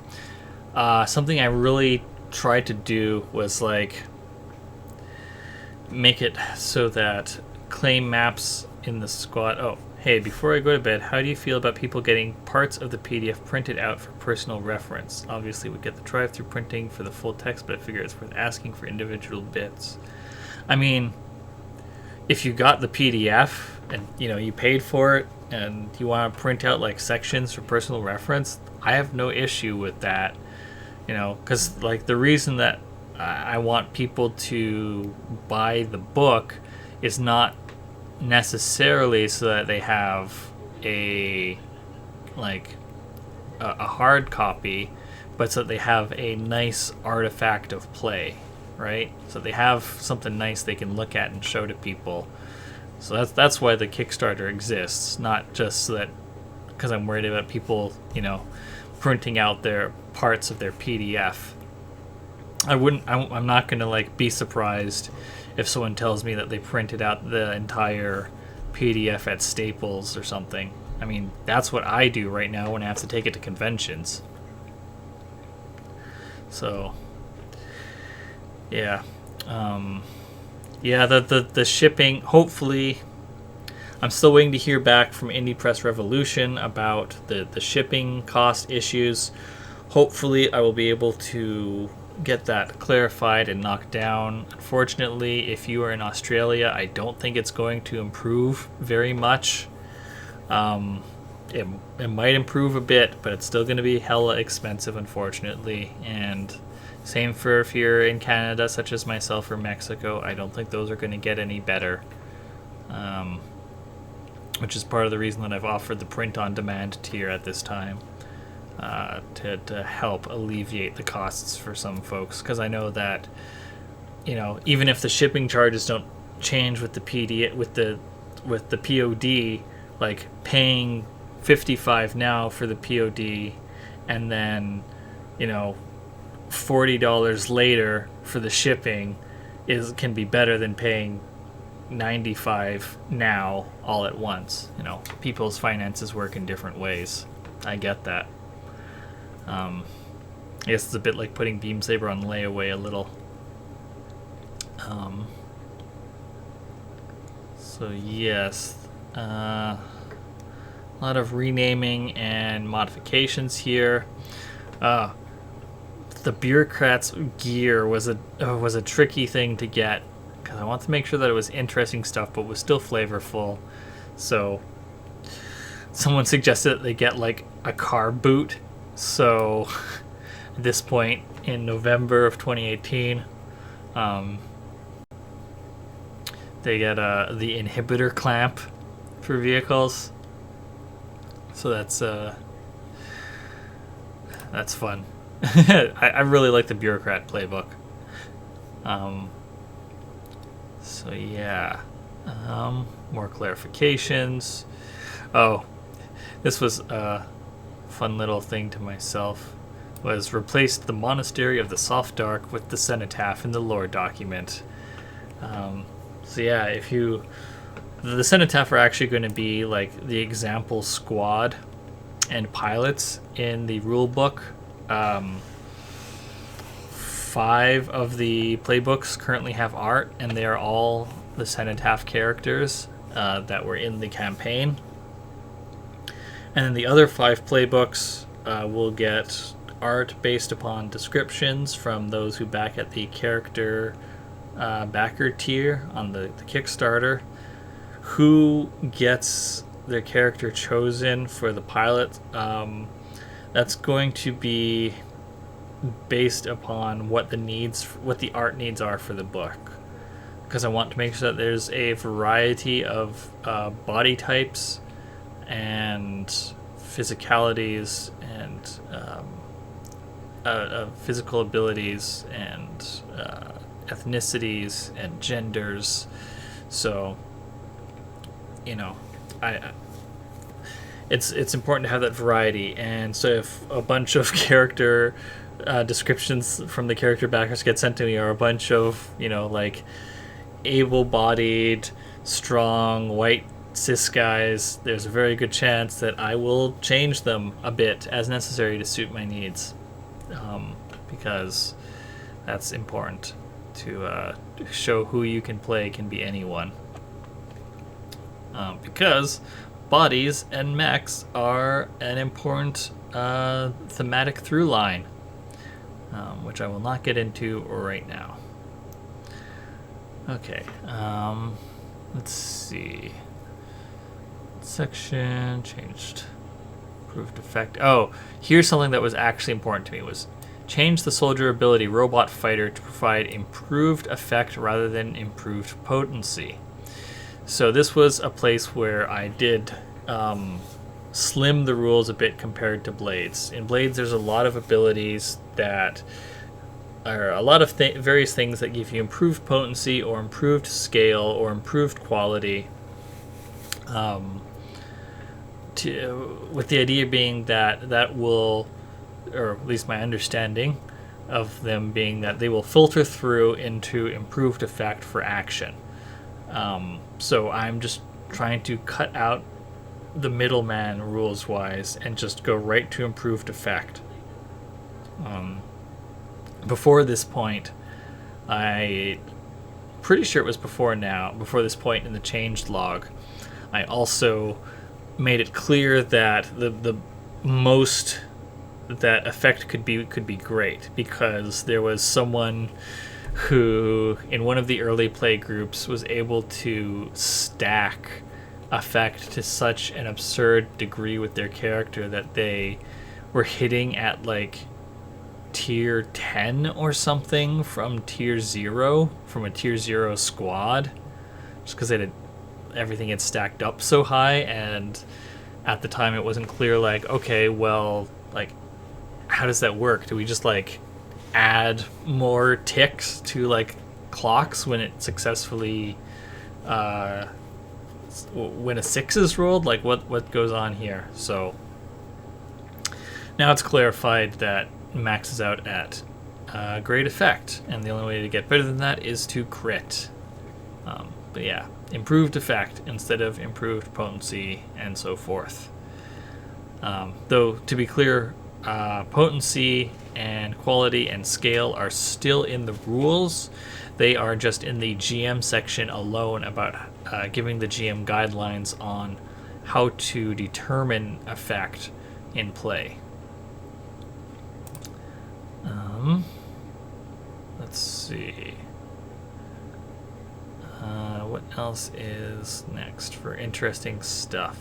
You know what? Let's take another question from the emails.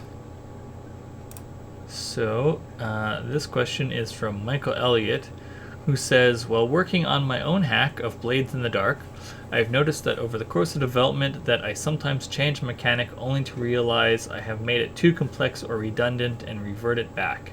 Has that happened to you while making Beam Saber? What changed, what stayed the same, and why? A lot has changed. Things that I have changed. I mean, we're going over what has changed and why I've made those changes right now. And for this whole stream, is there anything that changed and changed back? Oh, I guess removing trauma that we talked about earlier was one of those things where I brought it out. It was too much, and so I took it out again because it can, be easily covered by other things. So I guess, yeah, it definitely happens. Don't be afraid if it does. Yeah, so I guess that's that question answered. All right. So, okay, I think, is this where quirks get added, or is that the previous example? Okay, well, at any point, quirks are here. Quirks, they're a pair of descriptors, generally speaking, one positive, one negative, that apply to your vehicle. Every vehicle starts with 4 of them, and you spend them to resist or to push yourself when taking vehicle actions. And in either case, you have to narrativize what that looks like. The idea being that this is what the camera focuses on when, like, you're doing something awesome. If your game is a TV show or movie or an anime or whatever. So, if you have overheating boosters and you spend that quirk, then you focus on, like, how the boosters, they, like, glow yellow, or they glow red and then orange and then yellow and then white, and then you take off at incredible speed. So it adds some, like, narrative flavor to making your role better. It also provides an opportunity for XP gain, because if you struggle because of your quirks, this is where that overheating part of overheating boosters comes from, then you can get XP from it. And the way you struggle because of them can vary. Maybe your GM offers a collateral die based upon the negative descriptor. Maybe it's just a consequence. Maybe you volunteer to take a consequence before you even roll. So lots of ways for those to crop up. Oh, here was another interesting thing.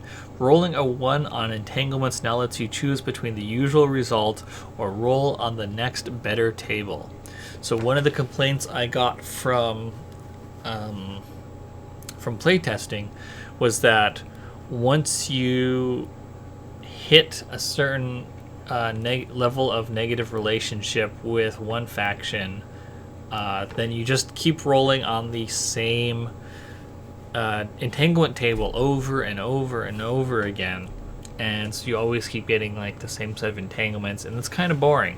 You want to see more of them. So I rearranged the entanglements a bit, or rather not rearrange them, not the entanglements themselves, but I made it so that if you roll the minimum, then you instead roll on the like next better table.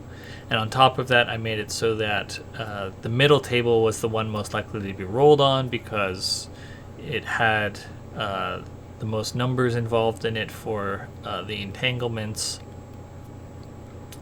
for the relationship, I mean. So, and then I also changed it so that instead of being based on who you have the most negative relationship with when you act against them, it is instead based upon who you targeted in the mission. Because if it's the most negative relationship, then that's not really going to change. It's probably only going to go down or stay low. But with every mission, with it being based on on the target of every mission, then it can change from mission to mission what entanglement table you're rolling on. So that'll change things up, especially when combined with if you roll the lowest possible result, then you get to roll on a different table if you want, or choose the lowest result.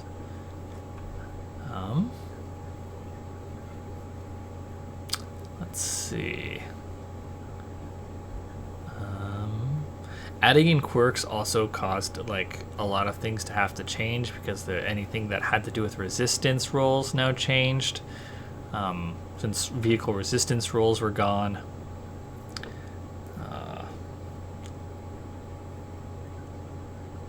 Remove the rules for removing scars. Doing so can still be done with long-term projects, but I felt that spelling it out was probably needless rules bloat, and works against the increasing speed and desperation that I want to encourage. The possibility is still mentioned in the break the rules with long-term projects section. So yeah, there you go. That's when it comes out in December of 2018.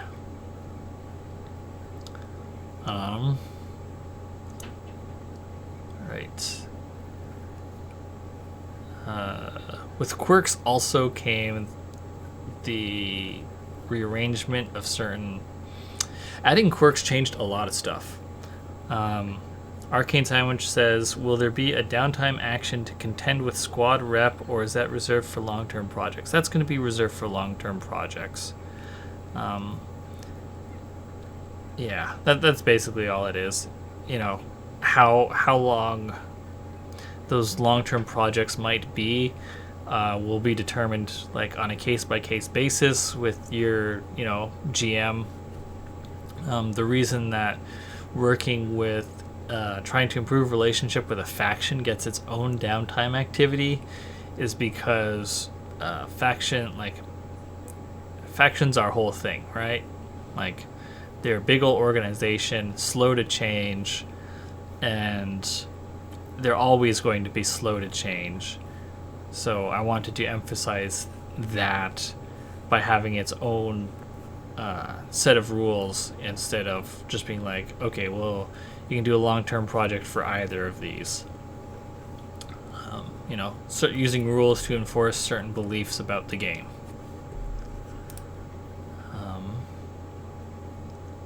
Right, so with quirks getting added, that changed how resisting worked, and that meant that there was space to get rid of 2 vehicle actions, that there was too much overlap with them in other actions, which was analyze got rolled into scan, and modify got rolled into manipulate, essentially.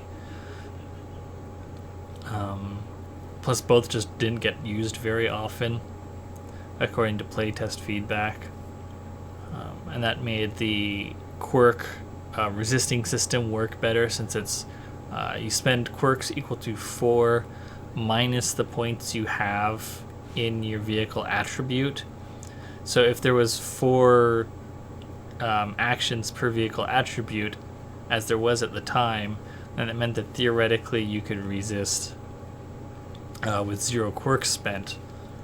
And so now it is changed to 3 vehicle actions per vehicle attribute, so that the lowest it goes is 1, but there's also the note that it is always a minimum of 1, since there are abilities like Forged in the Fire that can decrease that even further.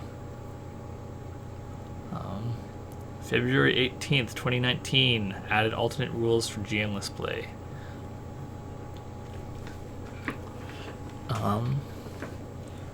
Arcane Sound says, my players and I like schmooze as is. It's a good way to put the factions in perspective as harder blocks to move, especially coming from blades. Yeah, that's the point of it, is that it really shows that they're slow to change in their ways compared to squads. Let's see. Right. Another note here about the starting. I talked about the starting situation previously as being useful for new GMs and players and providing a first mission, but the first missions are also explicitly only partially developed and require work from the GM to finish them by following the preparing a mission section. This is, scaffolding of learning, right? Here's a bit to get you started. Here's the things that need to be added. Here's the directions about how to add them, right? And then once you do that, you've got a mission done, right? And then you've also got ways to follow up on it. So, important note there about how the starting situation goes. Let's see.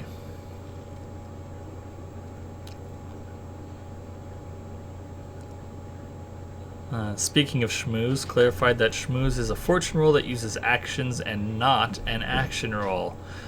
I've been extremely fortunate with the feedback I've gotten from playtesters. A lot of them have actually recorded their audio and then sent it to me, and so I've gotten to listen in on them. It was actually for a while, I think there was 3 different groups that were sending me their audio at about at the same time, and it was great. It was like getting 3 podcasts custom made for myself every week.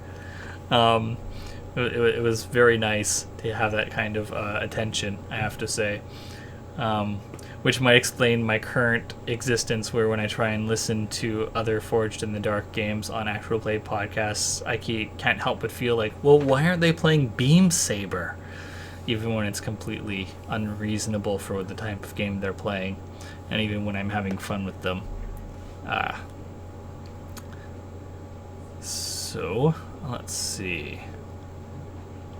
Right, I talked about changing the entanglement so that the table rolled on is determined by the most recently targeted faction. Let's see. More talking about entanglement changes. Change the scramble entanglement so that instead of taking the mission, you can scatter and let the attackers destroy large sections of your FOB, resulting in losing 2 squad upgrades. Also, the ability to choose show of force instead of scramble has been removed. Yeah, so scramble is an entanglement that was a bit tricky to get right, because it's about basically, instead of getting downtime after completing a mission, you immediately get another mission. And there wasn't really a lot of options for that.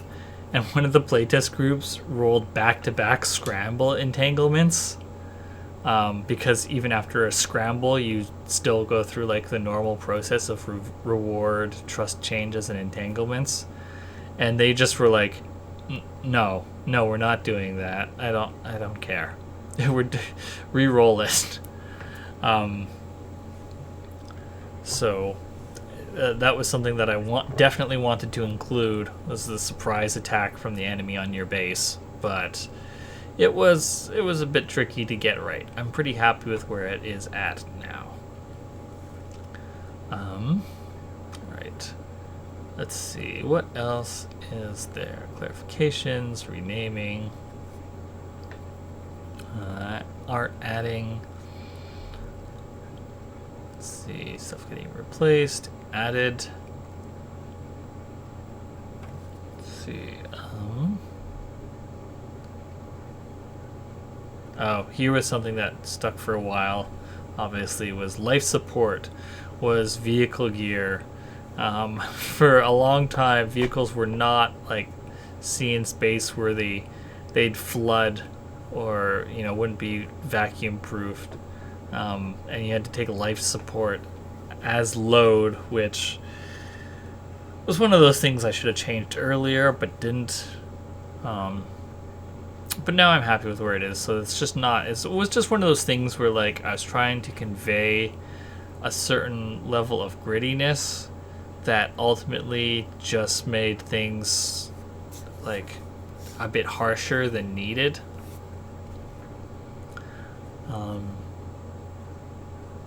So let's see.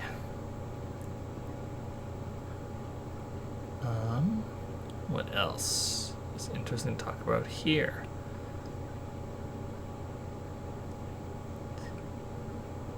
The grapnel anchor tool was something that was interesting to try and work with. People, my idea for it was that you'd attach your vehicle to the ground so that it was extremely stable and couldn't be moved, or like would have better stability for firing a big gun. Those moments in anime where like the big lever like clamps come down out of the legs of the mech, slam into the ground, and like crush some rock as it locks into place before like unfolding its massive gun. And because it said grapnel anchor system, people assumed that it meant that they could that it was like a grappling gun for their mech, that they could just Batman about with it. And so then I eventually got rid of grapnel and just had anchor system, and people stopped taking it, and I realized I was being a bit of a fun police. So I put it back in. Grapnel anchor system now is explicitly can be used for either if you want to Spider-Man about with your mech, or if you want to use it to steady yourself in place. Both are fine. Have fun. That's what this is. It's a game. Have fun. All right. Let's see. More lore stuff getting added to the game. The lore is still a separate document at this time, but I've added aesthetic descriptions for the various factions of the Isian setting. Let's see. Oh, here's another thing where language was an issue. Originally, there was a soldier ability, Savage, which I changed to Brutal, because Savage has certain colonialist implications that survive to this day. It's just not a good word. Just try and avoid it as best you can. And so I changed it to Brutal, which actually led to a slightly embarrassing moment for me. Was when friends at the table played Beam Saber in their Road to Season 6 episode which I was super excited about and was watching live. And they came across that ability, and Austin Walker was like, "Oh yeah, I don't like the name of that ability. We're just gonna change it." And I was in chat freaking out because, like, oh no, I had actually already changed it, but I had forgotten to update the character sheet that they were using. So they came across that, and I was like, "Oh, this is very embarrassing." But now it is long out of the game. All right, let's see. Updates and corrections. Oh, updated macros. So in the player resource section, there's Roll20 macros that community member Hadrian came up with for playing Beam Saber in Roll20 and making it a bit easier. They're a little annoying to set up, frankly, but once they're set up, you never have to set them up again. Oh, hey, Hadrian's in chat. And they are very useful. Makes rolling a lot easier. Yeah. So I added a new GM goal about maintaining the safety of everyone at the table. And when I was asked, like, I had written it out and I showed it to some of the designers that I trust. Shout out to the Tabletop Treehouse. And they gave me the advice that, like, okay, but why is this on the GM only? And I was like, yeah, that's a good point. So now there's a player principal for the same thing. So, make sure everyone has, like, is watching out for everyone else. It's everyone at the table's responsibility to make sure that everyone at the table is safe.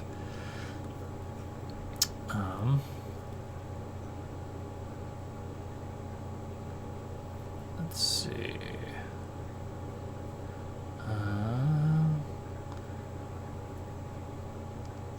God, yeah, you can see here that in, where is it? February 18th, changed Savage to Brutal. April 22nd, corrected the Soldier digital character sheet so that the move Savage has been changed to Brutal. Yep. Changed that right quick. I think I changed it while they were in the middle of playing the game. Anyways. Let's see. Christine put Appendix A, the random tables, into tables to look nicer. Yeah. Christine has put in a lot of hard work into the game. Done a lot of, like, initial editing and layout work, both in the core rulebook and in the character sheets, and I really appreciate all the work she's done.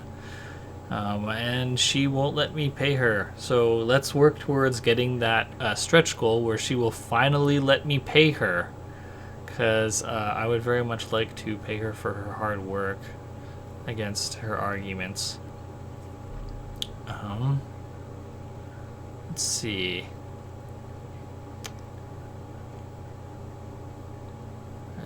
Removed creating rivals and allies from the pilot creations process. Okay, is this? No, this is not. Right, that was about drive. So this was where rivals started to appear in their modern form. How far off is that goal currently? I think it's about a little under $13,000 away. There's one stretch goal between it and the next one. Currently, we are at $58,872 Canadian, and then the next two stretch goals are at $63,200. Contributors' pay increases by 50%, and then at $71,900, Christine Blight will finally let me pay her, and also my pay increases by 25%. So, yeah, that's about $14,000 away. I don't know if we'll hit it. I would really like to. So, please tell everyone you know on all your social medias about Beam Saber. If you see Beam Saber anything on your social media, please retweet it or like it or share it, to spread it out even more. Yeah, that would be great. If we could hit, obviously I'd like to burn through all of our stretch goals. That would be incredible. But if we could at least get to the $72,000 goal so that Christine can get paid, that would be ideal. Okay.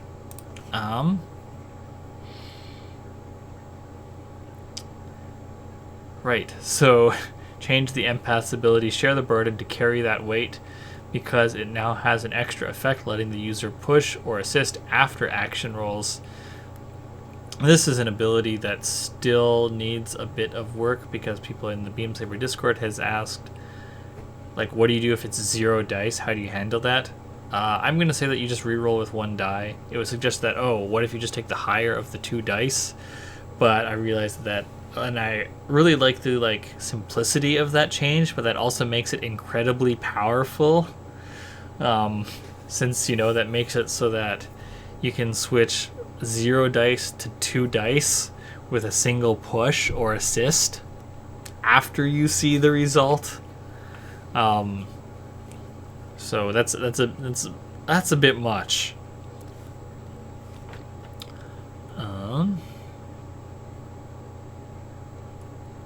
Right, this is also the update where we get the GM-less play alternate rules. Let's see. Oh, right. We were talking about this is where rivals and allies start taking their modern form. Where rivals get a connection clock and an associated belief. And filling that clock grants XP and a question, while struggling because of the belief grants XP at the end of the session.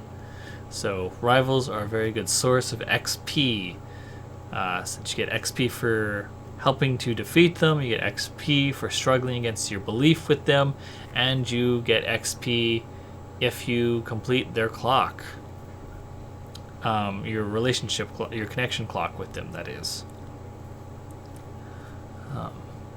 So if you want XP, get a rival.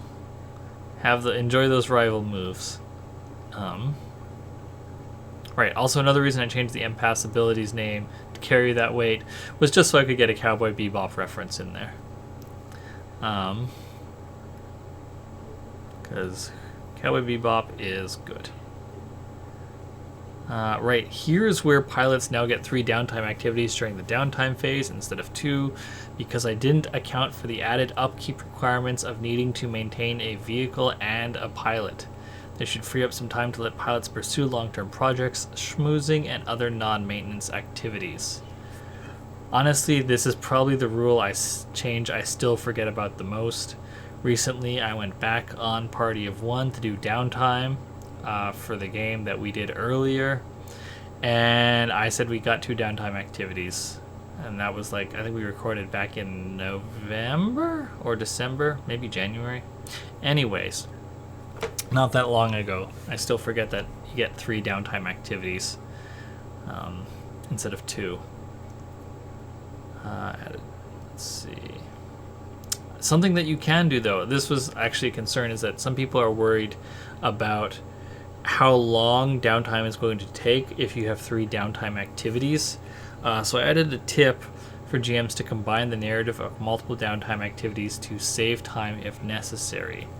I've seen other squads do that, or other playtest groups. If I'm recalling correctly, there was one playtest group where their ace had Meat is Cheap, Save the Metal, and he used it constantly. He was in, he was doing the recover downtime activity, every downtime. And so a lot of the scenes with him involved during downtime were in, a hospital room with him in bandages. So a lot of times they rolled together his recovery roll and the cut loose scene that he would have with the other pilots who would come and visit him in the infirmary. So that's something you can do. Let's see. Another thing with Beam Saber, and this sort of goes back to the question that I answered earlier about adding additional mechanics on top of blades, was that something that I ran into a lot was that there would be mechanical terms for something used across different mechanics. Like, if I'm recalling correctly, for a while, relationship referred to your what is now the connection clock, what is now the relationship you have with factions, and what is now the status you have with squads. Relationship was used as a term used for all three of those because, design happens in fits and starts across many different days and hours. So that was something that I often ran into, was needing to rename things so that there wasn't mechanical terms that overlapped with each other in the rule book, so to reduce confusion. So an example was renamed the upgrade downtime activity to enhance, and the upgrade track to the enhanced track, because upgrade already refers to other mechanics. Another thing changed here was when a connection clock fills, it now resets to 1 tick instead of 0. This is something else that came from feedback from playtesting. Was originally connection clocks. When you fill them, it resetted to 0, so you weren't able to assist on until you weren't able to assist that pilot until you cut loose with them again. And the idea for me was that once you complete that connection clock, then you've reached a new understanding of the other person, and so you don't your rhythm with them is thrown off, so you can't assist them until you find each other again. But people didn't like how that felt mechanically, so simple solution, switching it to 1 tick. But there is still the overindulgence penalty that you can choose, that called impropriety, which resets your connection clock to 0. So I'm glad that possibility is still in there.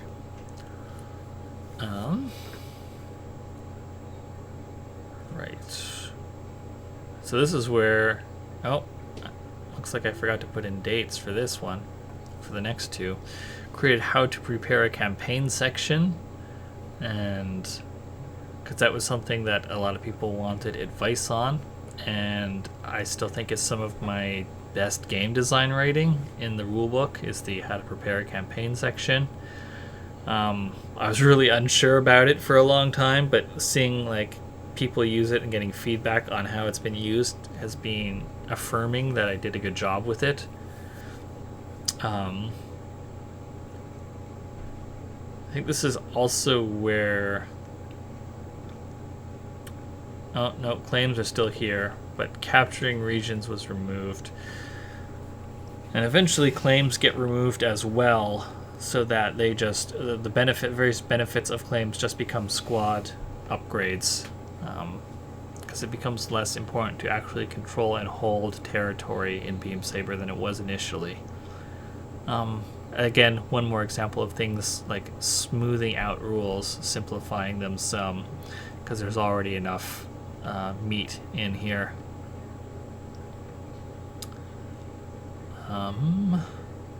More clarifications. Let's see. Now we're getting real close to modern day Beam Saber. So there was a lot of talk about why the bureaucrat had certain things and why the officer didn't have those. And so there was a big rearranging of the bureaucrat and the officer in this period, which then resulted in other changes that needed to be moved around.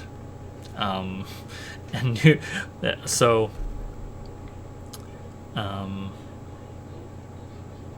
calculating, which just gave someone an additional downtime activity. It was an officer ability, and it was just kind of boring, especially when the bureaucrat had an ability that let them do the same thing but at a cost.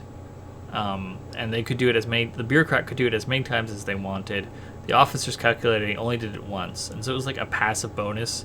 And as much as possible, I've tried to remove passive abilities from Beam Saber because they are just not as interesting as active abilities, right? Like a flat percentile bonus to a stat is never as interesting as when you use this, you get a bonus, because it makes the player feel like they have more agency over their character in the game. So I guess that's a piece of design advice, is try to minimize passive abilities as much as possible and replace them with active abilities.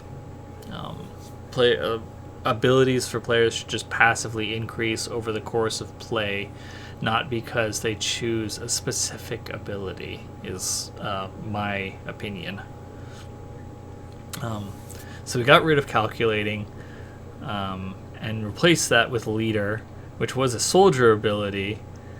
And so then soldier needed a new ability, so they got tough as nails, which was a scout ability. So now the scout needed a new ability. So it was pointed out that the scout didn't actually have that much in terms of scouting for abilities. So I wrote up the new ability, Lay of the Land. Because sometimes you just need to fill in gaps and create things out of whole cloth.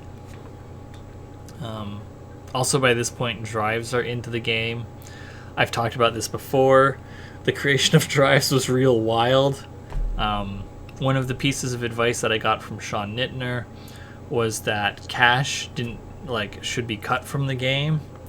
And I was hesitant to remove it at first because I was playing a lot of BattleTech. And in BattleTech, obviously, money is very important.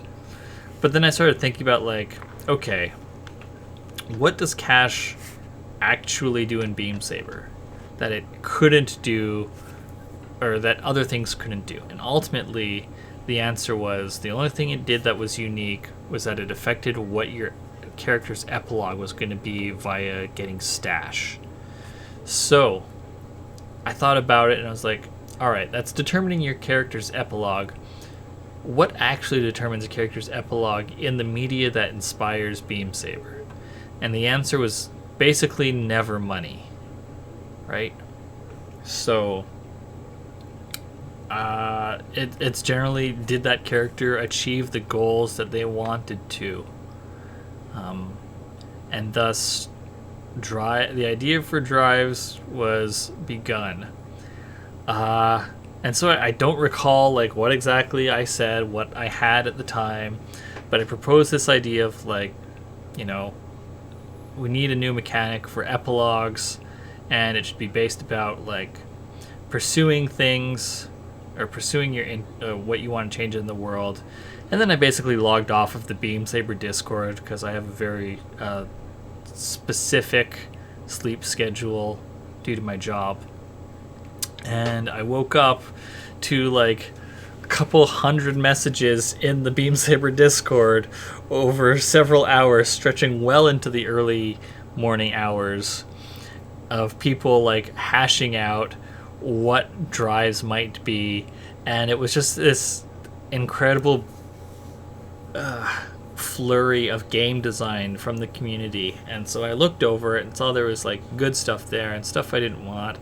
And so I took the good stuff and I added my own details to it, and so now we get the modern drives out of that, and I'm incredibly lucky to have the Beam Saber community who have supported me through the game's development, which features a lot of very good game designers and a lot of very people making their own interesting work.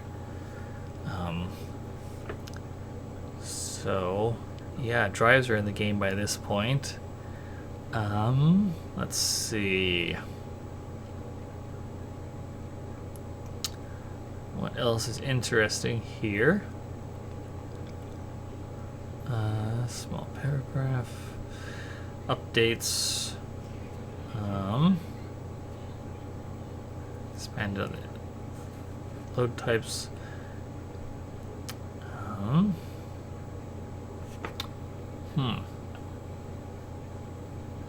This was the ace ability last stand is one that I really like the idea of, because I'm like last shooting from 0079 is such an iconic image that I think it's that I actually like hunted for the shirt that was put out in commemoration of the 40th anniversary. It was like the one Gundam shirt, official Gundam merch that I wanted to have, was the last shooting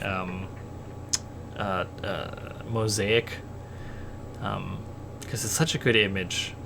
So I wanted an ability that spoke to that, about like pushing through and acting with your vehicle even after it's been completely trashed. So the last stand ability for the ace, but it's not quite as enticing as I wanted it to be. So I added that it gets bonus dice to dire actions equal to the amount of breakdown the vehicle has. So the more trashed your vehicle is, the more the better you roll on dire actions for the last stand. Yeah. Let's see. Directions, and questions. Right, here's another instance of getting feedback from people with experiences that don't reflect your own, or that are different from your own, rather. The cohorts originally had a flaw called unreliable, which meant that they weren't always going to be available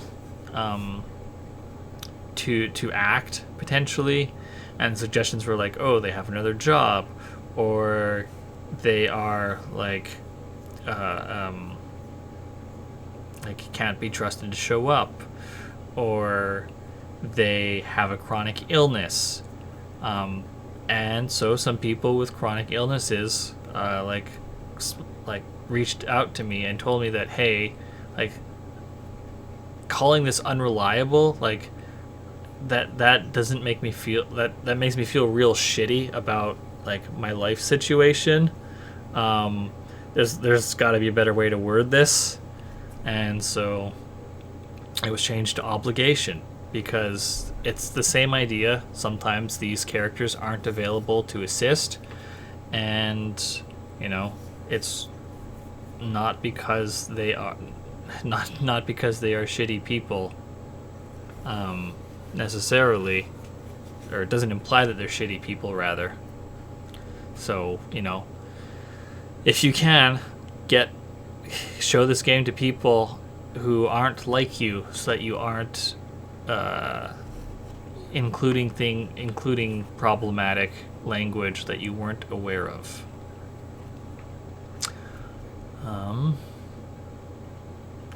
Another change in this version was changing special armor to spark, because not all abilities that use special armor are for resisting consequences. So that was there was a lot of discussion about what to call it, and I hemmed and hawed a lot, but I think I'm pretty happy with spark now. Alright, so that's all the change logs from previous versions, but there's this version's change log. So let's talk about the most recent changes to Beam Saber. And of course, if you have any questions about the game, just put them in chat and I will answer them. Alright, so let's see. A lot of updates to stuff.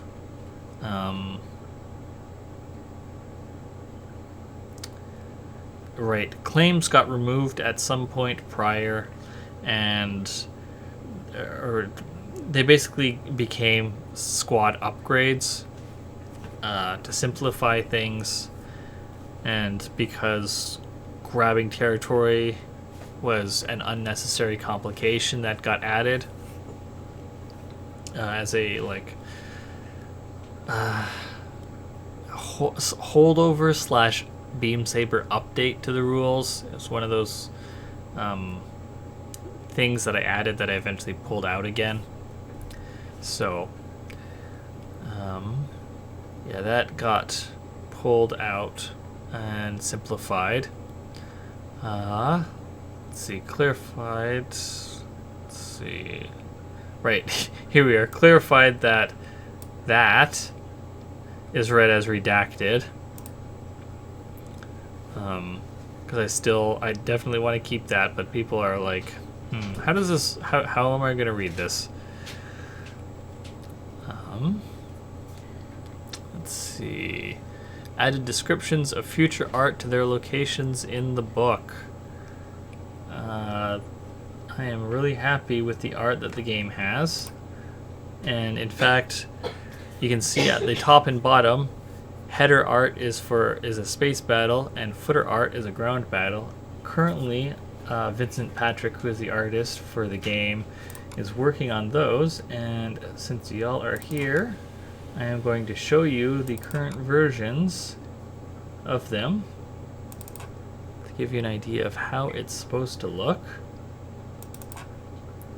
So, is this... No, this is not... Oh, yeah, okay, there we go. So, and... there. A very rough approximation of what this will look like. So they're supposed... I'm super happy with how these looks. I can't wait until we get to a point where the game can be laid out and these can actually be in the rule book. Yeah, I love this art so much. Alright. That's this is only available to patrons right now, so don't tell anyone. But it'll be in the game soon enough, hopefully. Okay. Alright. What else is there here to talk about? Oh, here's a change for the scout. XP trigger from tracking or violence to exploration or violence. Because as I said earlier, there was a lot of things talking about how the scout didn't really feel super explory. Just felt extremely sniper-y.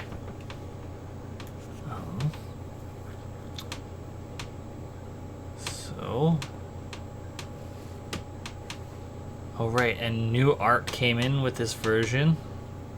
Or, yeah, all of the... I believe by this point, all of the example vehicles have their art in the game. But we'll be getting more of that with the vehicle backer tier, as people add another 12 example vehicles to the game, which I'm excited for to see what they end up looking like. Oh, it is in this version where I added a how to end a campaign section to the Game Master chapter. So that is in this version. Okay. I wasn't sure.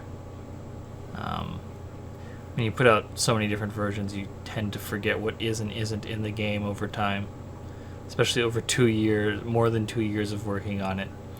Add sections for changing the setting, faster drives, and more, right? Alternate rules stuff. So, additional information. Yeah. How does the game change depending on the range of faction types in it? Like multiple autocracies versus more of a range, asks Dog Blops 2. How does the game change depending on the range of faction types in it? Well, I think that if you have a lot of like similar faction types in the game, they'll start, it'll like, this is not to say don't do this but make sure that you are aware of the fact that if you do that, the different the factions will feel very similar, even if you have like strong, or I guess there's a good chance that they will feel similar, even if you have strong narrative differences between them. Because like if every single faction gives you +2 material because they're all corporatocracies, then how much, like, what does it matter if we work for one faction over another? If that's what you're going for, you honestly might consider instead making it so that it is one faction, and then have it be like an internal civil war that's occurring between squads within that faction. There's a reading of, like, I think a lot about how Beam Saber maps onto different mecha media. Surprising, I know. And so when I think of Zeta, like, there's basically different ways you can interpret Zeta Gundam, and one of those is that Ayug, Karaba, and the Titans are all squads underneath the oligarchy of the Earth Federation. Or if you want to be extremely generous to the Fedis, a democracy. And it's just a civil war within that. Alternatively, you could interpret, them as separate factions. But there's if you have multiple factions of the same type, make sure that you have a good reason for them not to just be different squads within that faction, right? So that's my advice about having multiple factions of the same type.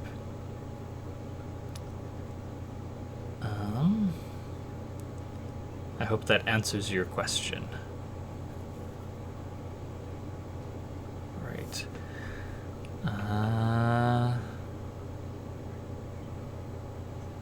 Okay. Here's actually something that was kind of an amusing thing that came out of play testing and feedback. Repeatedly using the collect downtime activity now causes a cumulative -1D penalty. And that was because I don't know if they're still in chat, but Sniper Serpent's group playing Beam Saber managed to, if I'm recalling correctly, do 10 collect downtime activities, and they never rolled a single one, because the trick is with collect is that if you roll any ones, you get your supplies, but you also get an entanglement. So they did 10. They rolled 60 dice and somehow managed to never roll a single one, and thus got an absurd amount of resources in one downtime period, and were just able to absolutely trick out their vehicles with additional quirks and long-term projects and a whole bunch of wild shit. So now collect is diminishing returns to try and combat people with absurd luck. So yeah. And I think with that, that's gone through the history of Beam Saber's game design. Does anyone have any last minute questions? I'll wait a couple of seconds. I'll wait a little bit before we end things, in case anyone has any questions. But it's not looking like it. So if you do, of course, have any questions that you think about later, well, you're welcome to join the Beam Saber Discord, which you can find at tinyurl.com/beamsaberchat. Or you can email me at beamsaberrpg@gmail.com. to send me questions or feedback directly. But if you do join the Discord, I'm also in there a lot, unsurprisingly. I hope that you will help me raise more money for the Kickstarter by spreading it around. You know, you can always use the tinyurl.com/Beam Saber Kickstarter to link it to people. It's hopefully pretty easy to remember. And if they want an example of the rules, you can send them to tinyurl.com/Beam Saber, which links directly to the Quick Start Guide. And they can enjoy that. And of course, if you want to follow me on Twitter, you can do so at notanin. And I want to thank you all, everyone, so much for joining me on this game design stream and AMA. So until next time, until the end of the Kickstarter, and even after that, I just want to remind you all to fight the war and not the soldier. See you later.